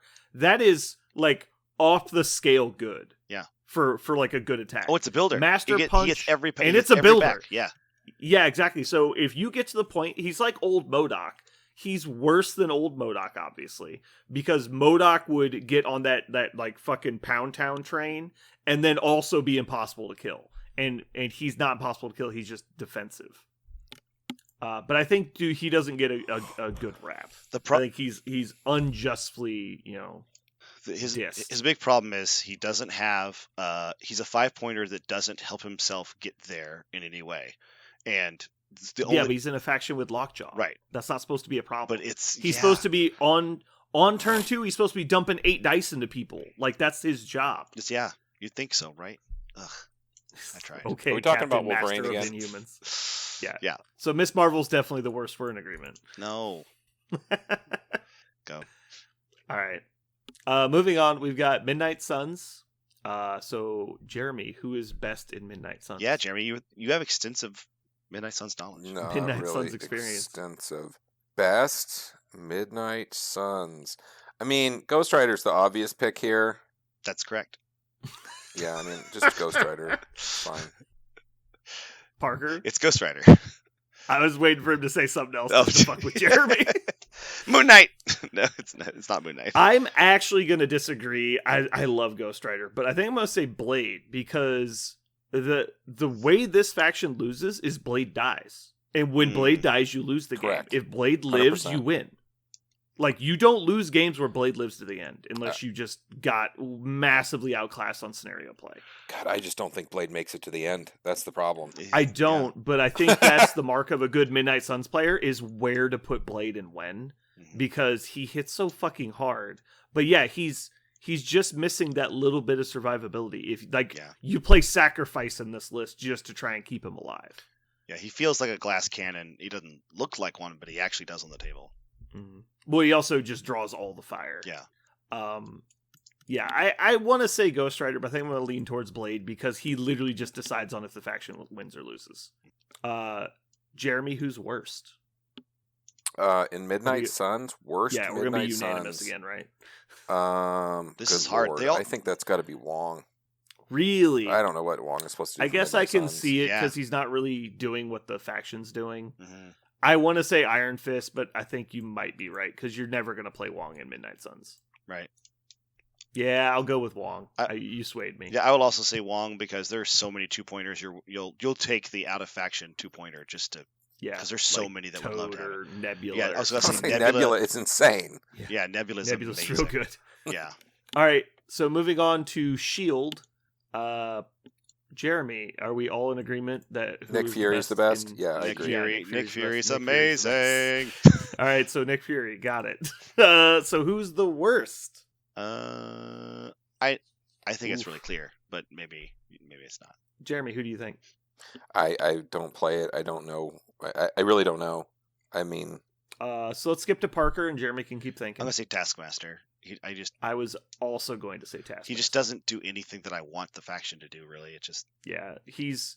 Not only do you just not give a shit that he's in the affiliation because he's a rogue agent, why is he a rogue agent in 2 affiliations? That doesn't make sense. Although finally Winter Soldier's in an affiliation. Yeah. Winter Soldier's going to get a lot of something done because Winter Soldier doing the car and showing up in your face and hitting you with a big ass Red Fury is fucking awesome. It feels great. He also triggers off the shield agents. Yeah. He's got a lot of synergy with the affiliation. Yeah. Taskmaster just kind of stands around Yeah. and loses slowly, which is fine. He's just that's just saying how good the rest of the affiliation. There's no bad characters in here because Taskmaster's not a bad character. Yeah. He just is the worst on the list, I think. Jeremy? seems fine. Okay. Moving on, we have Spider-Foes. I'm really interested to see what you guys think with this one because this is gonna be interesting. Best Spider Foe? Yeah, best Spider Foe, Jeremy. Lizard. You son of a bitch. I know. He'll be in every Spider Foe list. Doesn't matter. Parker. Best. I disagree with him. Don't get peer pressured. Yeah, I know. I do you see the bitches. sour? Not I even have close. a sour It's expression. Sour puss. He picked a character not in the top half of Spider-Foes Yeah. as the best. So just move on. I'm actually gonna say I think I like Carnage the most. I think I do. You son of a bitch. I love that we disagree so much, actually. I'm going to go with Venom. He was close. He was close. I knew somebody was going to pick him. It's fine. Yeah. The reason for me, it was Venom, and then close second Green Goblin. Then third was Carnage. Fourth was Lizard, probably. I like Carnage because he's going to be attacking a lot, whereas Venom might actually take some time to get there. He needs power to start doing his stuff. I feel like Carnage, he's always being very aggressive and active. Okay. I mean, he definitely fits the mold of what they want to do, but so does Venom. Venom's just is slower. Yeah. Venom having board control and support also, and a lot of healing. There's a ton of reasons to play Venom. Yeah. You're never putting Spider-Foes on the table without Venom, in my opinion. Yeah. So it doesn't really matter. I could almost see people playing Spider-Foes without Green Goblin before without Venom. Yeah. A funny Carnage card. He has amazing card, Carnage does, but he also has another amazing card, which is Blind Obsession. I love Blind Obsession with Carnage. It feels great. Yeah. So moving on, who is worst in Spider-Foes? And I think there's 2 schools of thought here, but there's only 2 options. My feeling is Kingpin. Okay, that's a new school. I don't think he ever gets played with him. Here. I don't think he'll ever play Kingpin with Spider. I think that's a fair argument. I'm not gonna argue against that logic. Yeah. He's not in there a lot, Parker. And I actually think it's Mysterio for the same reason. I don't know. Okay. Man. I actually agree with Parker here. I think it's either Doc Ock or Mysterio. You're either of the opinion that Doc Ock is underrated, or you're of the opinion that I'm just trying to murder you, and Mysterio doesn't do that. Yeah. I like Mysterio a lot. I think he's a great character. Yeah. I don't think he works in Spider-Foes. Yeah. I think he does. I think he does okay. But it's not gonna like Doc Ock. At least you play the awesome. Doc Ock, you play the well-laid plans. It's it feels great. Also, I think Doc Ock again is just underrated. He gets a bad rap, just like Black Bolt does. He came out at a bad time for people, just like the original Peter Parker gets a bad rap from the core set. People just were not ready for that model. If he came out today, people would be shitting their pants over Peter Parker. But yeah, I think Mysterio is only played when you're going maximum traps. I think maximum traps is more of a meme than a list. All right, so moving on, we have Uncanny X-Men. Jeremy, tell us who is best in X-Men. Best X-Men? Rogue. Yeah. Are you sure it's not Wolverine? I was going to say Wolverine. There's only one answer to this question. You were, oh my god. Okay, I'm going to shut up. X-23 and Honey Badger are a pair. It's X-23. Not a single model. It's X-23. It's X-23. You can't pick characters that have grunts. It's a rule. It's X-23. The answer is X-23. Honey Badger's is a glorified grunt. That has her own glorified grunt. Yeah. Just nesting dolls. Nesting dolls of Wolverines. The answer is X-23. So Parker's going with X-23. I'm going to go with... Cyclops. Wolverine? Rogue. Going with Rogue. I like Rogue. So who's the worst then? Actually, the problem is there's no correct answer here. Like, there's no obvious best character in my opinion. Rogue is good, but she's not the best character in X-Men. But she's the best individually good character, so I'm going to pick her. I think you could easily pick X-23 or Domino, or Storm, like Cable. Even I think there's a lot. Like Storm is a fine choice. Yeah, there's a lot of good choices here. I don't think there's an obvious choice. I'm going with Rogue because she's my favorite of the characters that are good. So who's the worst? Do I take the bait? Yeah, I think you take the bait. All right, Cyclops. Oh my god, that was not who I. Just like you guys not being able to read blue, I don't read bad, so I totally forgot he was even on the list. You forgot he was in the faction? I was gonna say Jean. Yeah. No. Never mind. Jean has a use. Yeah. It's a bad. It's absolutely. But she's actually useful. It's absolutely Cyclops. Yeah. Which is so Cyclops. sad. We're just moving on. It's a leader. It's a leader that doesn't even make your 10 cards. Like, I know. So bad. You know what you should? You know the best X-Men affiliated card is the one that lets you switch leaderships. Because in case you made the mistake of playing Cyclops. You can switch to Storm. Yep. It's like, what did I do? Thank God. It allows you to try Cyclops for one turn, realize how bad it is, and then switch to Storm. It's just so bad. It's so bad. He is literally, hands down, not close, zero argument, the worst leader in the entire game. I can't say you're wrong. All right, we're moving on. Wakanada. So who is the best Wakanadan? Black Panther. Black Panther. Yes, I will also agree Black Panther. I will also agree Black Panther. He is amazing. So who is worst? The worst in Wakanda, I'm going to say Storm. Pretty sure it's pronounced Wakanada, but whatever. Wakanada? Oh, I'm sorry. Wakanada. I actually think now it's Killmonger, I think. Because Storm actually does something for them now. I think might be Killmonger. I think it's Okoye. That's after the nerf. Yeah. It's not a horrible idea. Because Storm does something. Killmonger does something very important, which is murder stuff. That's true. Kill is in his name. It's hard to pick this one because they all feel great at doing. Look how small this affiliation is too. I know. They were the first affiliation. They're so tiny. Yeah. Anyway, yeah, I think I'm going to go with Okoye. So let's move on. Web Warriors. Jeremy, do you have a best Web Warrior? The best Web Warrior? Man, I love Miles. Miles is pretty good. Parker? I think it is... Talk about a mean lineup of characters. Yeah. The best one is probably... I'm actually going to say original Peter Parker, Spider-Man. Oof. Because, man, you're going to get some backlash for that, but I don't think you're super wrong. Just the dream of, you have five models? I got this. Move all five models. I'll just move all five. You're just like, oh shit, he moved all 5 models with a single activation. Jesus. And no, you realize he potentially hasn't taken an action yet, yes. Right? He's moved 10 models without spending an action. So I don't know if you guys know this, but do you know what happens when Peter Parker weblines you and you play Indomitable? He weblines you again? He weblines you again. Yeah. Because it says move. Yeah. It says can only move one character once per turn. Yeah. It's so fucking stupid. So yeah, I'm actually going to disagree though. I'm going to go with Gwen. Ghost Spider. Yeah. That's a good call. She's so good. 3 points. She has Lifesaver. She's got Action Economy. She's got Web Line. She got Impact Webbing. She is a fucking rock star. Yep. Now for the danger zone. Who is the worst? This is easy. Daredevil. It is super easy. Daredevil. Yeah. And remember, people are like, Daredevil's good. I'm like, I'm not saying you're completely wrong, but Yeah. he's hands down the worst Web Warrior. Yeah. All right. Lastly, X-Force. Who is best in X-Force? Just one answer. Oof.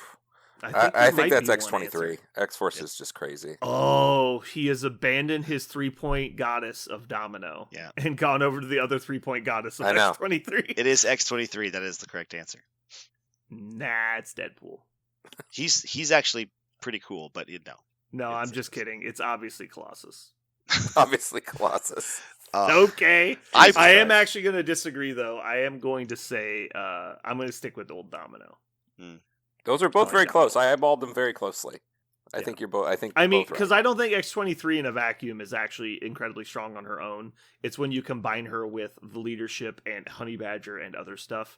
And if you're combining that much stuff, then a lot of characters are really good, but X-23 is exceptional. Mm-hmm.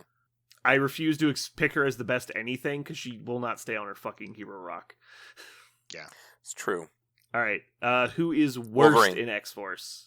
No. It's not Wolverine. Yes, it is. Again, it's Wolverine. It's Colossus. Because Wolverine You're right. actually, It's I think Colossus. X-Force is his faction. Jeremy has the Miss Marvel bias that I had earlier. He just hates him. It's Colossus. It's Colossus. It doesn't have a place in it at all. Yeah. Much like in Brotherhood, you just don't have the points.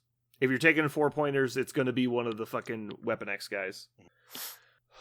Alrighty, well, we got through it. I was surprised we got through it so quickly. Hopefully, this was actually pretty fun for me. I don't know if you guys liked it. No, I actually enjoyed it. I was really happy by how many. I want to add one more thing. Disagreement. Because I'm interested in your more. opinion. One more thing. Yeah. What is the best model to put in Dark Dimension?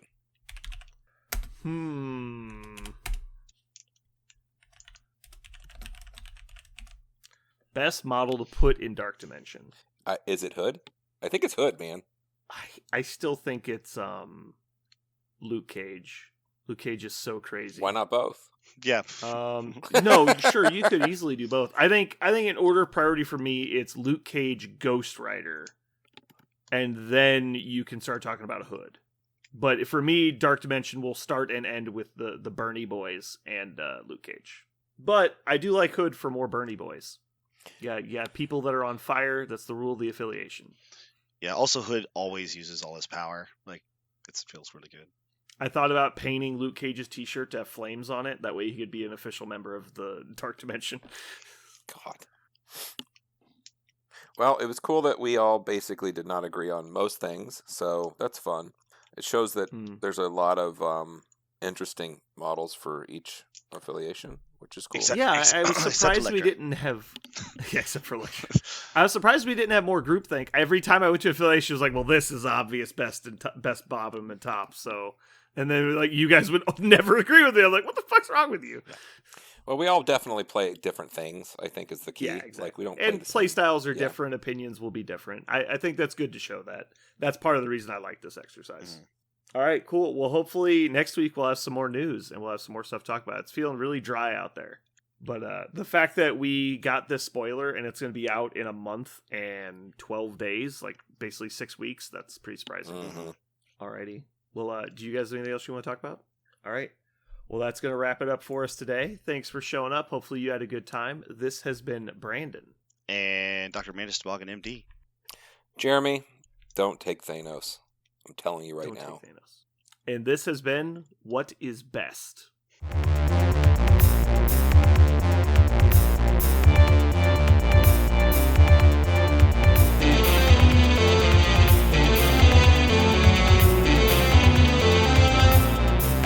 So what are we going to call this thing? I got it. Okay. Incredible, new, fantastic, astonishing, mighty, original, uncanny, sensational podcast. I'm just going to put down infamous.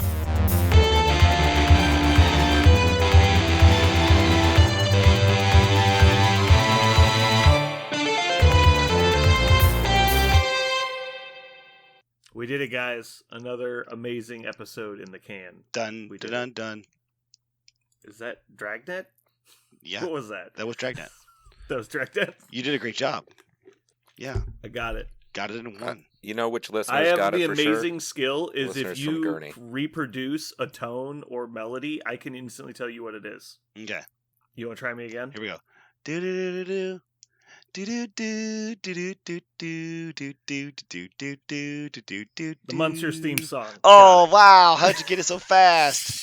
You guys are fucking I think stupid. that might have been I Dream of Genie. I couldn't tell what the fuck you were Nah, actually I doing. was trying. My problem is I couldn't get high enough. It really is a really higher. It's a higher octave. I can't reach it today. My voice is gone. But it's. What were you trying to do? Isn't it Dawson's Creek? Isn't that the name? I've never- It's the theme to Dawson's Creek. I've never seen that. Let me see the title of the. I just know the opening. Yeah, here. I Don't Want to Wait by Paula Cole is the name of the song, and I just couldn't. That's what you were trying to mimic? Yeah, it's really hard. It's really Interesting. hard to do. I couldn't get it. Maybe you should stop gargling asphalt in your free time. I taught so hard today, and then I came home and my kids just wouldn't stop being kids, and I had to keep teaching and nurturing. I just picture you screaming into a mirror, how do I reach these kids for 6 hours a day? And that's how you teach people. Today we did DNA extractions, and I did would have been like 80 DNA extraction experiments with students, and it's one of those ones that you can't do over 2 days, so you just gotta okay, we gotta do this right now in 30 minutes, and I just sprint, and kids are constantly asking questions, and I'm just sprinting and answering and sprinting and answering. It's a kind of torture you volunteer for, but $100 and 8 hours later, kids care about science. It's pretty cool. No, they don't. They're just trying to make you feel better. At least the room smells like strawberries. That's nice. Yeah, sure it is. Mhm. All right, on to cooler topics. Yeah. Jeremy, how's Elden Ring coming? Are you still dying a lot?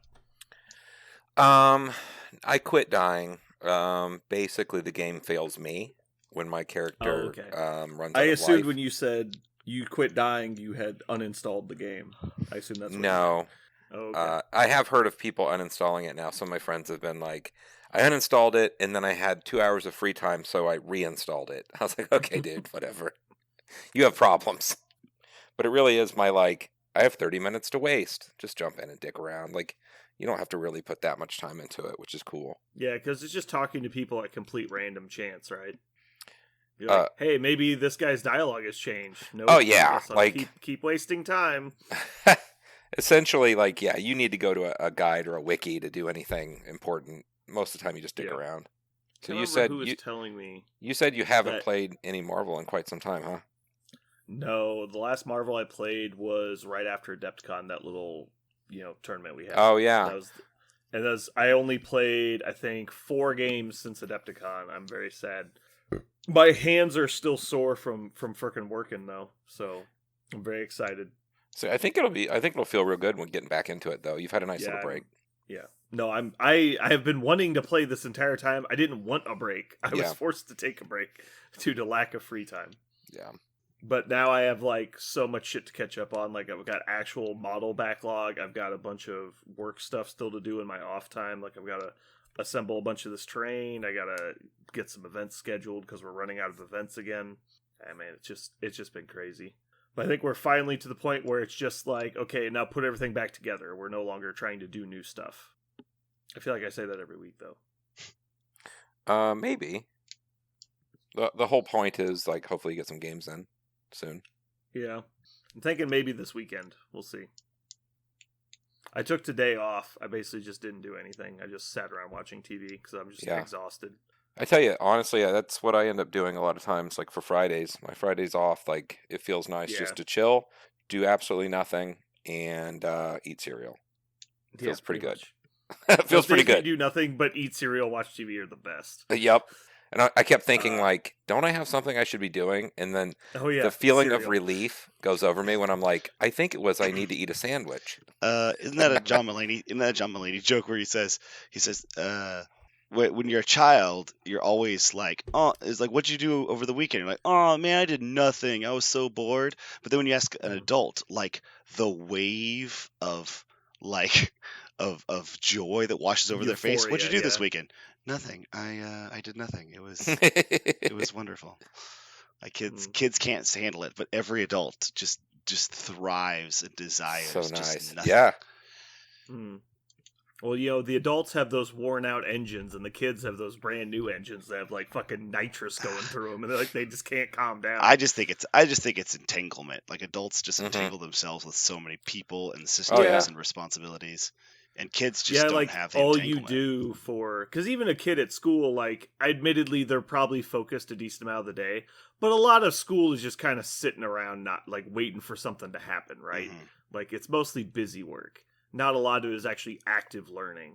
Yeah. And so they basically sit around all day not getting to do what they want, and now they get to go do what they want, but they have nothing they can do because they don't have enough control over their own lives to do what they want. They don't have mobility. Yeah. I always tell my students, they always ask, they talk about dating all the time. Like, who's dating who? He. I'm like, none of you are dating anybody. Yeah. Like, what do you mean? Like, none of you are just like at home stressing out at night. Right. Like, calm down. I was gonna say, all of you. Do any of you have the ability to go and date, or do you have to ask your mom? I was like, if you have to ask your mother to go on a date and then ask them to drive you there, you're not dating. So when you get a driver's license and the ability to say peace out, and that's like all the worst you have to do to leave your home, then you're actually dating. So don't talk to me about dating. You guys can go have fun pretending. Yeah. They get really mad when I say that, but I'm like, I'm sorry. That's the truth. Then I usually ended up with, you're wasting your time, and I walk away. Because that's what it is. Are you keeping up on Moon Knight? I am actually fully caught up on Moon Knight. It's episode 5 is the last one, right? Or is it episode 6? Well, I watched one today. I think that was the newest one. Yeah, that's newest. Plus. Yeah.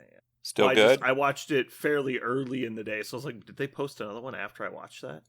I'm liking it, yeah. It was a bit of a cliffhanger. It's kind of weird. Yeah, it's a weird one. Yeah. I really liked... I actually did not think or know how much they were going to borrow from the recent comics. But all the in his own head stuff is like straight out of the comics. Oh, really? Yeah. How he's constantly struggling to understand, like, okay, what's mystical, what's reality, what's a manifestation of my personality disorder, and he's constantly like battling that. That was not in any old Moon Knight stuff. It was always just like, yeah, he's Batman, super rich by day, Moon Knight by night. And also Stephen Grant, who's also great and has no problems. Sometimes they're Stephen. Sometimes they're Mark. But that was it. Like, there was no problem with, dissociative personality disorder. It was just that. But the show takes place with the new stuff, and the new stuff is very much. I remember trying to watch Legion, and I would just get so bored watching it because it was trying to go, like, so far off the deep end that where you couldn't really tell what was going on some of the time. And some of the parts were done so well that it was really good, but the rest of the time I was just like, can we just get back to like something happens? And so I feel like Moon Knight's doing a much better job of dialing it back just enough to where everyone can connect to what's going on and like the situation that the character is in, but not going so far off the deep end that like you just like don't care anymore. Like that's where I got with Legion. It was just like, this is just too much. It's too artsy. It's too far gone. Like I can't connect with anything going on. Like I'm just done. I don't care anymore. Yeah. I would say that I was a little nervous it was going to get too there's a name for it. In literature, whenever the narrator is confirmed to be mentally unstable, you therefore have to question everything in the story, right?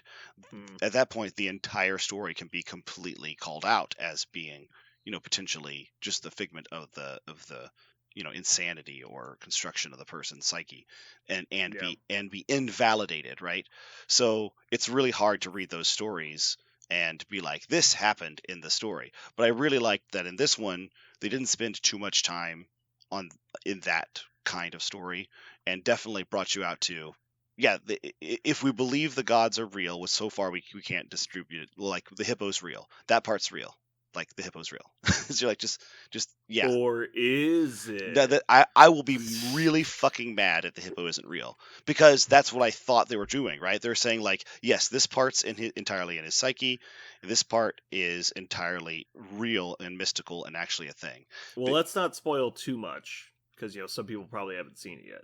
Yeah, but I don't think I said too much. The hippo is real. Yeah, we're just getting into those waters that Okay. I don't want to spoil anything. Okay. I hate spoilers, so I'm gonna do my best, make sure our listeners don't have to deal with it. Okay. Also, that Thor 4 though, right? I watched the trailer and remember thinking, yeah, this is super 80s. I love it. Yeah. But I don't remember anything that really happens in the trailer. We know who the bad guy is going to be because we saw it in the promotional art for the posters. I'm really excited. Who's the bad guy? Do you want to know? It's fine if it's on a poster. You don't want to know. Oh, I know you haven't seen a poster. Brandon really doesn't like this kind of trailer stuff. That's why I didn't. Fine. All I know is I'm a super Marvel fanboy, so anything that comes out, I love it, except anything related or rhymes with the word Eternals. That shit is awful. Like Baternals or Maternals or any of that. Jaternals. Well, hold on. Did you not see it up until now? Did you just see it recently or something? Or? Oh, I watched the first 15 minutes twice. My kids won't even watch it. I can't even find people to watch it with. Like, nobody, we're done. It's the dumbest, like, the opening is so stupid. There's water monsters. Can I just say, you should absolutely just read a 15-minute synopsis on Wikipedia and call it good. It might be useful to know what happens for some other Marvel movie. I already know. Definitely don't. Yeah, you definitely don't need to. Everybody, watch it. yeah, no, everybody's already told me what it's about, and I'm like, I'm not even going to go through the whole journey of watching this garbage to get there. Like, I'm like, I believe you. I believe, like, all the stuff that people have said about it. Yep, I believe you. I get confused. Are you saying you don't like the movie? I wouldn't know. I'll never watch it. I wasn't getting a clear outcome here. Is that? Yeah. So let me be clear. I don't know because I've never watched it. I won't. I refuse. I will watch. I think all Eternals 24 movies again. I think Eternals gets a bad rap, but it is certainly not a strong movie. So, but if it was just a generic action superhero movie that wasn't related to Marvel, no one would give a shit. They'd say it was good. You mean like a Netflix one that nobody watches? Like, they're constantly putting those garbage if Zack out. Snyder was to direct it, people would be goo goo gaga all over it. Would it be 7 hours long? Yeah, it would be 7 hours long, and we still wouldn't know anything about the characters, and people would be like, this is the greatest movie ever. Oh my god! But it would have to be shot through like a black light. Like, that was the only way it would be so good. All I know is turn off all the lights. What if we just make a random character's costume black? Everyone will love it. It'll be great. God, Jesus Christ. Yeah. You know what Eternals actually does make me feel like good about? Sadness, anger. It makes me feel good about is that I kind of was a little nervous that Disney Plus was going to do me wrong. Not every Disney Plus movie is a great movie, but they were all very entertaining. Not Disney Plus, like more MCU movie, right? Like everything was very entertaining. Even the Thor movies, which are the weakest ones, were still entertaining. I wasn't like sad after I watched them. I was just like, okay, that wasn't as strong as some others, but it was sad.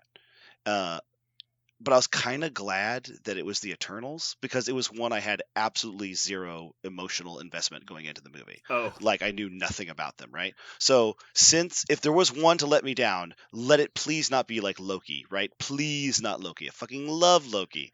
Please don't let it be Loki, right? Don't let it be Black Knight. Please don't let it be Black Knight. Oh, please don't let it be Guardians. Please. I was so fucking pissed at Iron Man 3, and we've talked about this before, that it's not as bad as I thought originally. But man, I was mad after Iron Man 3 because I fucking love Iron Man, and I hated that movie on first watch. So I wasn't mad. I wasn't mad. So I approached it differently. The Avatar was such ass. I feel like it was me and Guardians of the Galaxy had this whole relationship like you're discussing. I never heard of them. I was like, I don't know about this movie. There's no way it could be good. Space and Marvel, I just don't care. And when my brother went and saw it, blind, like knew nothing about it, most phenomenal movie ever. So I was like, okay, they've got it. Like they have all of this. Like they have it under control. I trusted them. Like they got to third base with me, okay? And then I'm watching Eternals. and I had to smack it away. Raging I'm like, just mad. smack it away. Nope. Ugh. All the trust is gone. I'm not letting them in again. We're not good. No. Mm-mm. No more kissing. No nothing. No one's allowed to touch me. Dirty. I think Love and Thunder is gonna bring you back. I think.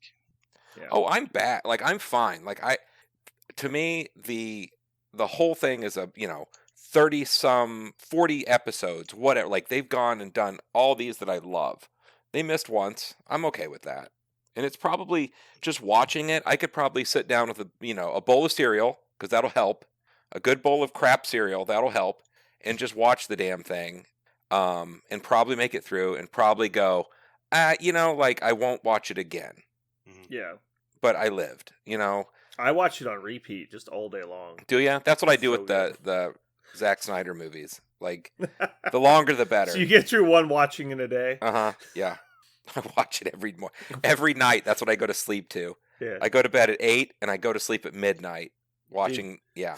That's like a month's worth of entertainment right there. Oh, man, it's so good. It's so dark. It's so good. Mostly dark, though. Mostly dark. Mostly dark. I mean, it doesn't keep you up late because, it's so dark that you can't even tell the fucking TV's on. That's true. You just hear, like, grumblings and stuff and shiny armor. That's all I know. Shiny mechanical armor. I don't know. Yeah, DC's... Like, I just... Doctor Strange is going to be so good.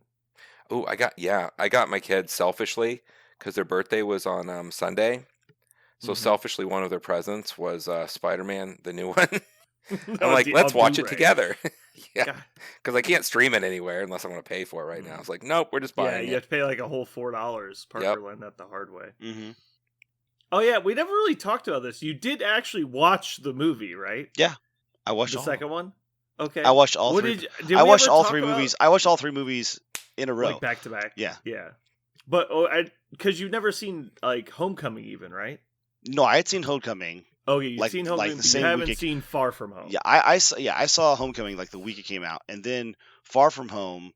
I don't remember how I missed it, but I missed it in theaters, and so... I remember we talked about that. You're like, I just never went around to watching it because it wasn't on any of my streaming services. Right. But I think we were so busy talking about No Way Home, I don't know if we ever talked about you ever seeing Far From Home. Am I just forgetting? No, I absolutely watched Far From Home. Yeah, you forgot. I know you did, but I don't think we talked about if you liked it or not. Oh, I said that there was... Well, what's the best way to put it? It's not like... the only thing I remember like about it is there weren't many things in the movie that I didn't know very well, but there's one thing about the movie that I really, really liked. It was the very first movie that made use of little details from old Marvel movies, and I really liked that. Mm-hmm. I really liked that it was like all the Mysterio's friends were all like bit players in Tony Stark's life from earlier movies, like literally like clever. B and like C and D characters. It felt like they were really digging deep for like continuity stuff. So I really liked Mysterio's motivation. Actually, I thought it was real and interesting, and it was much more interesting because they actually had like continuity to draw on, rather than just saying like, this guy spurned me, that's why I don't like him, which was Whiplash's. The Russian. I really didn't like. I didn't care about Whiplash. Like, I didn't give a shit who he was because nobody did. Yeah. Now Mickey Rourke and Mickey Rourke did a good job like making me like give a shit about the character a little bit, so it wasn't horrible. But I didn't care about his motivation at all. I didn't believe it at all because it didn't matter. It's not like Winter Soldier, because the end of Winter Soldier feels great, because Tony's parents being dead is a big deal, and so when when that happens, spoiler alert, Bucky did it, and so when you find out about that, you're like, oh man, this is going to be really awesome.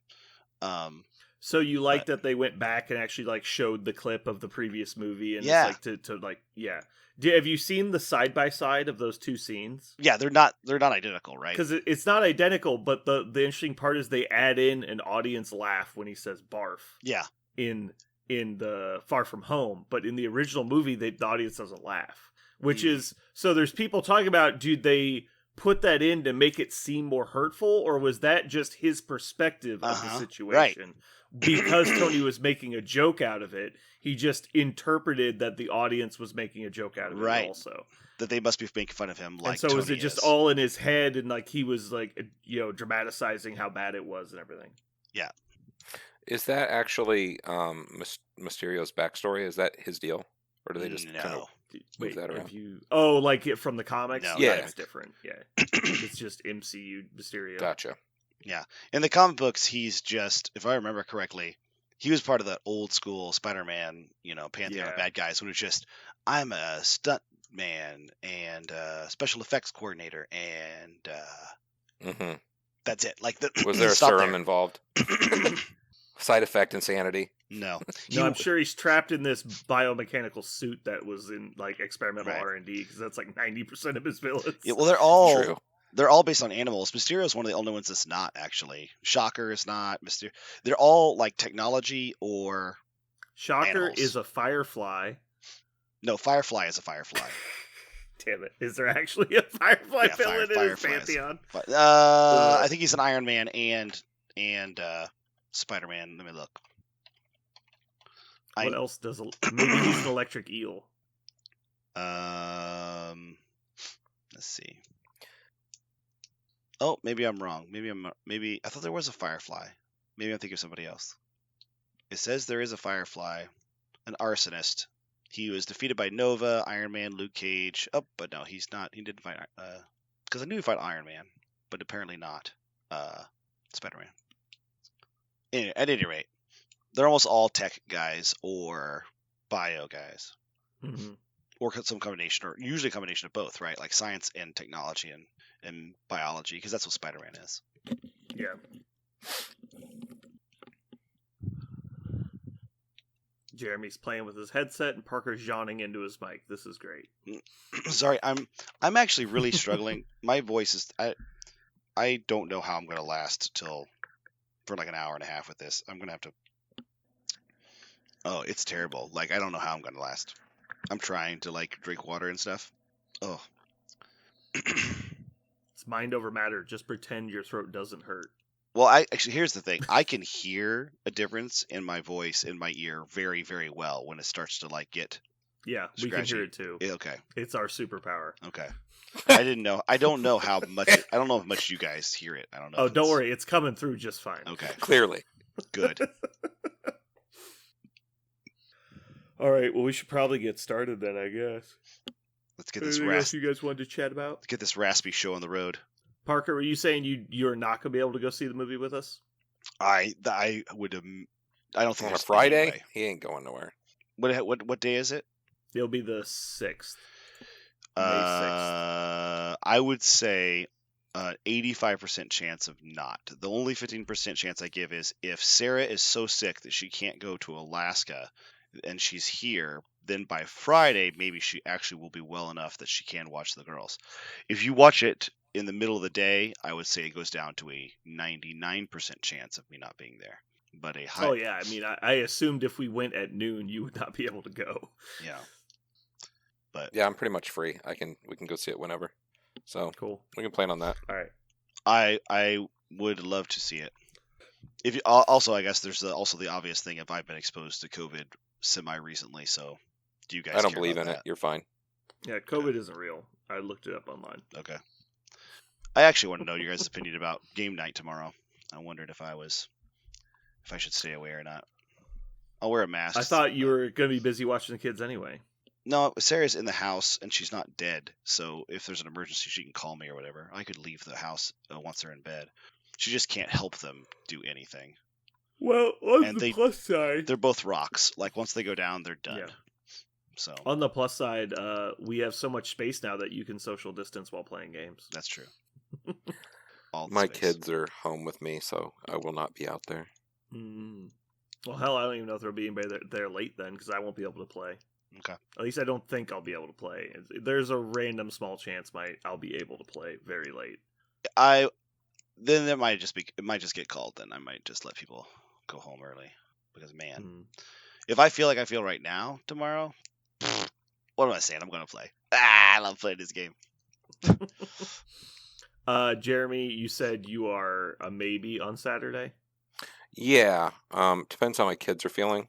If they're good, I can probably throw a Switch in both their hands and probably get a couple hours free. Okay. I like to drop in. I need to pick those models up. Parker, are you going to be there on Saturday? Oh, for the anniversary thing? The grand reopening. Yeah, that's right, grand reopening. I would love to. I doubt it, but I would love to. How long? They're giving away.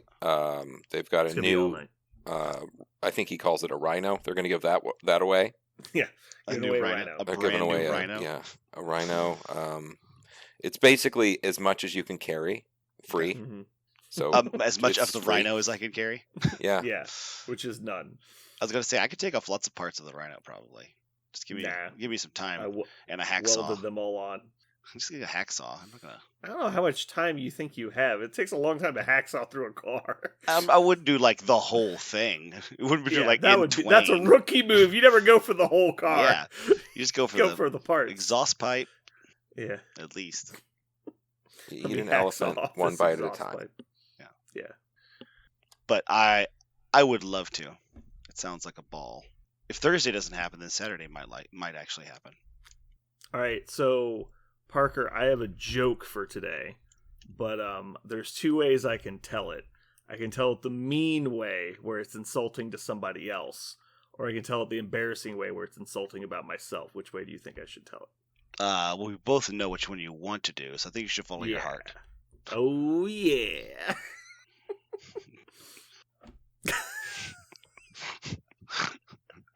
So I'm trying. I don't know if I'll be able to get through this one with a straight face.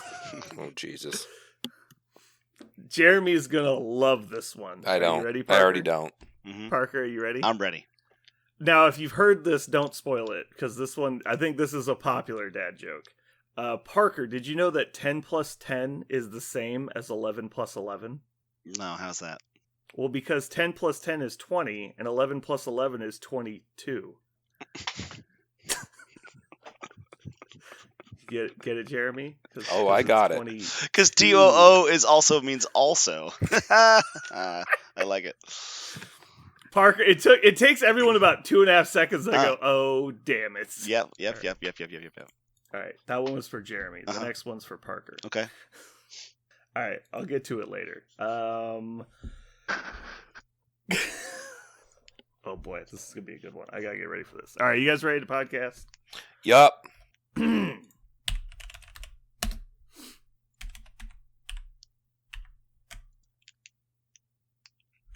Cute. Bears. I didn't Beats. say in life. Battlestar Galactica. Bears beats. Battlestar Galactica. Dude, Battlestar Galactica is so good. I think it's still my favorite show of all time.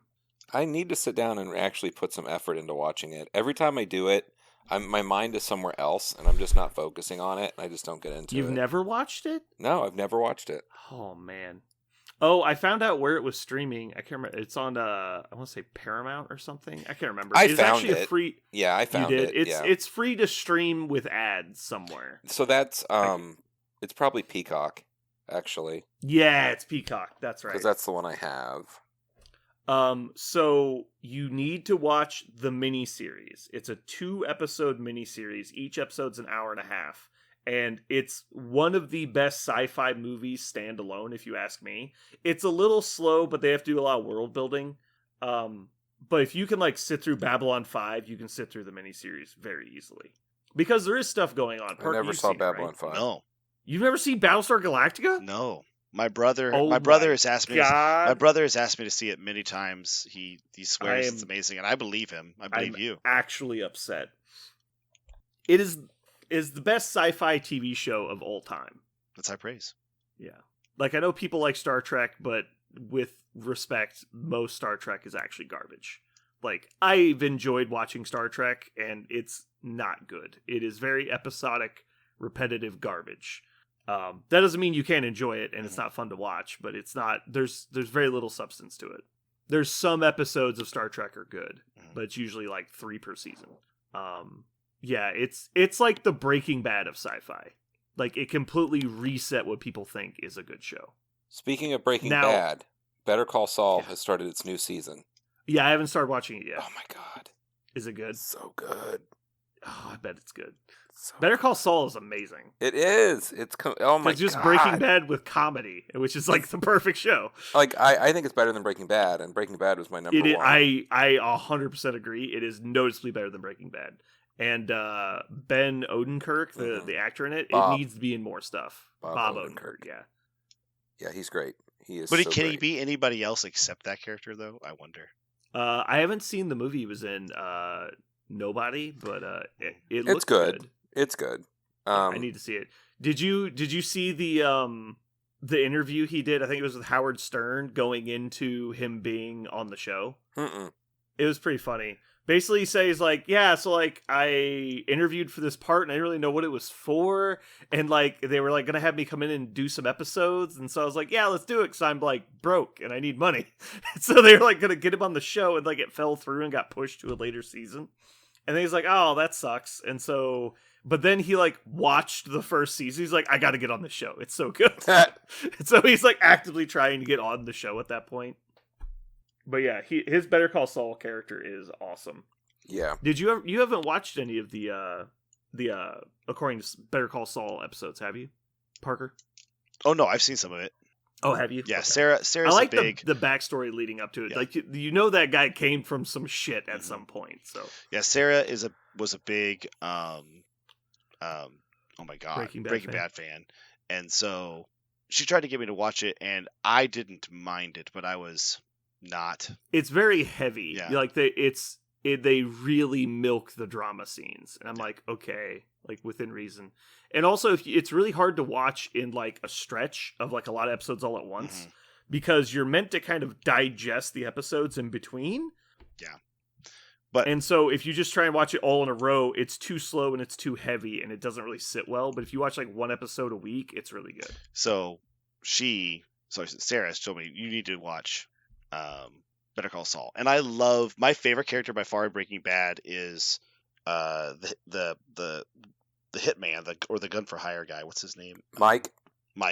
I love Mike. Mike's awesome. And he's featured a lot in Better Call Saul, and so I really Yeah, like. he's a secondary character for sure. Yeah, so I really like. I told her, I said, if Mike's in the episode, count me in. I love everything that Mike touches. And you see like where he's coming from too. Like Yeah, all these characters, and in this new season, it's all connecting. Everything is coming together. It's really it was good. kind of connecting in the last season too. Yeah, but like you're still. It's like there's a you could gap. see you could see the foundation building. You're starting right? to see the gap. Yeah. And the gap is narrowing to how they connect. Well, yeah, I was actually really nervous because, like, man, I want the show to go on for a long time, and then like we started seeing stuff connecting. I'm like, no, we need more stuff, I know. like in between.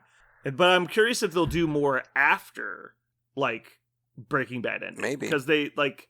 There's obviously at the beginning of the Better Call Saul episode, you see him working at his like Omaha job where he's in like witness protection. They rarely And deal it's with that. Like that pops up maybe Right. twice a season.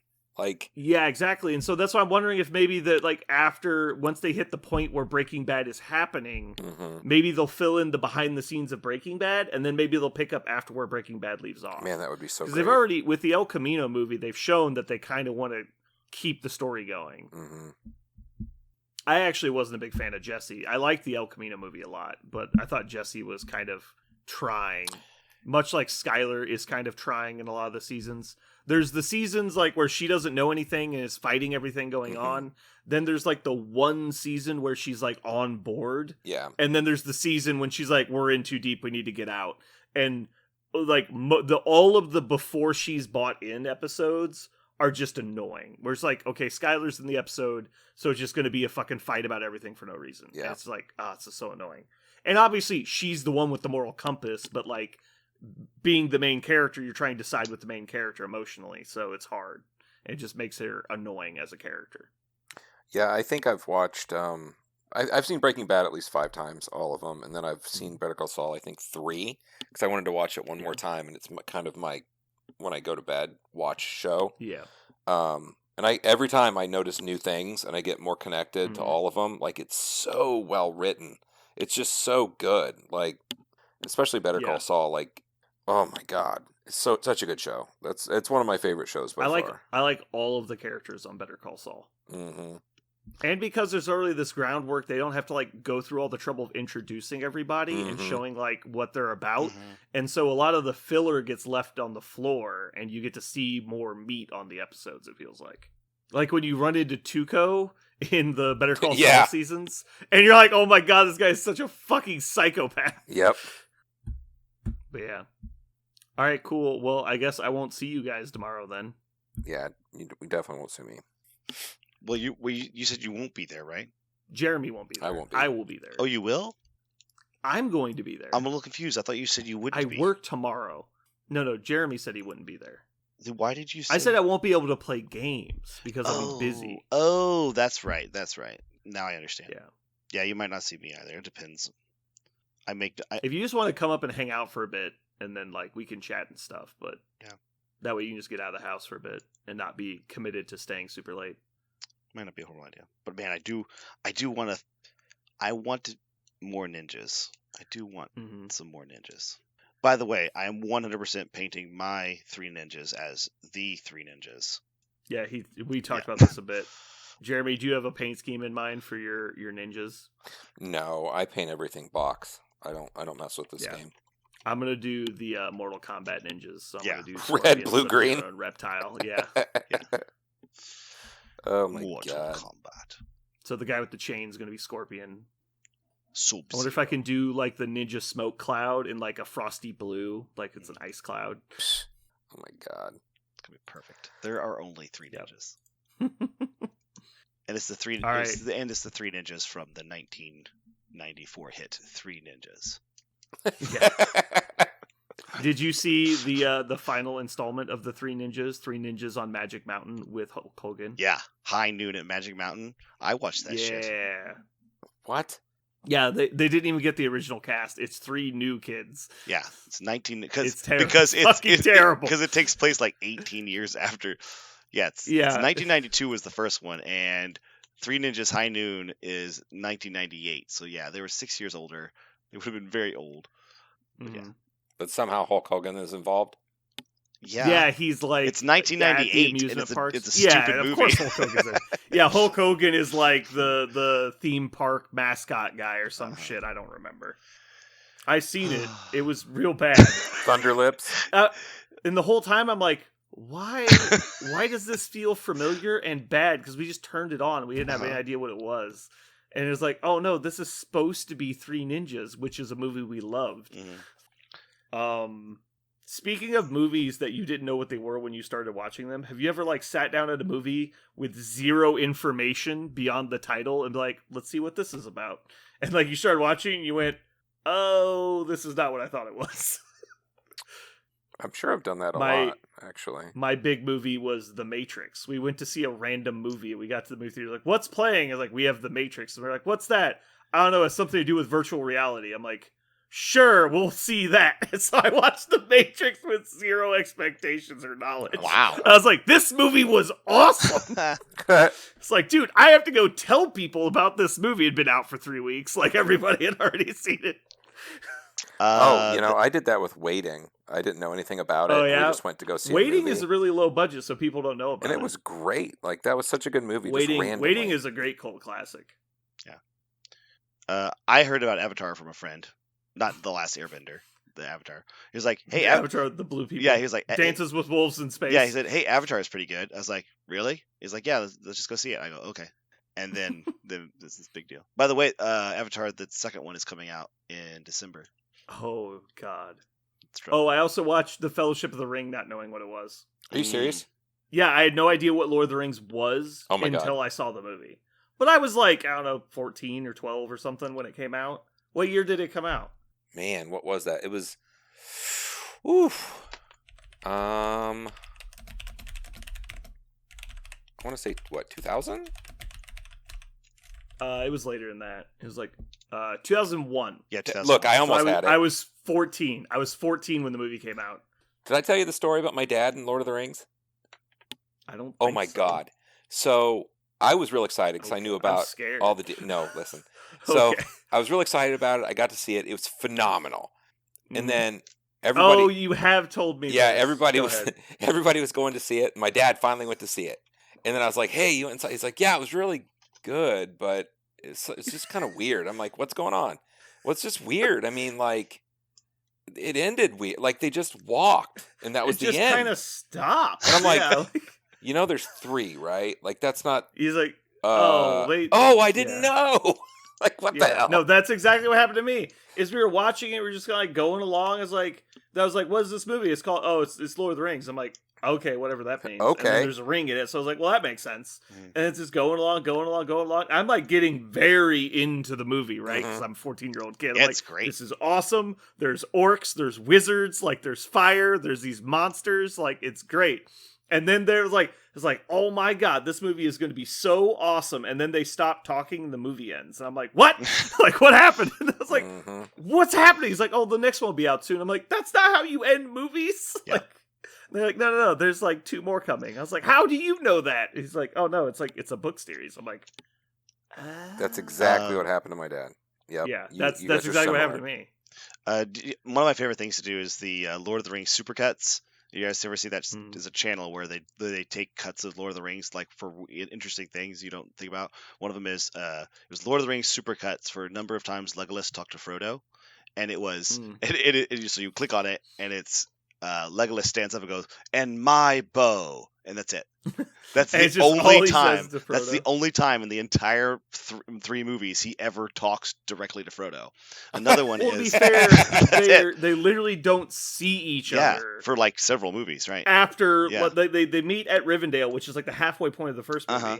and then they don't see them for like the last quarter of the movie. They're only like together for one quarter of one movie. Here's another one. It was the other supercut I loved was supercuts of all the times 2 female characters talk to each other.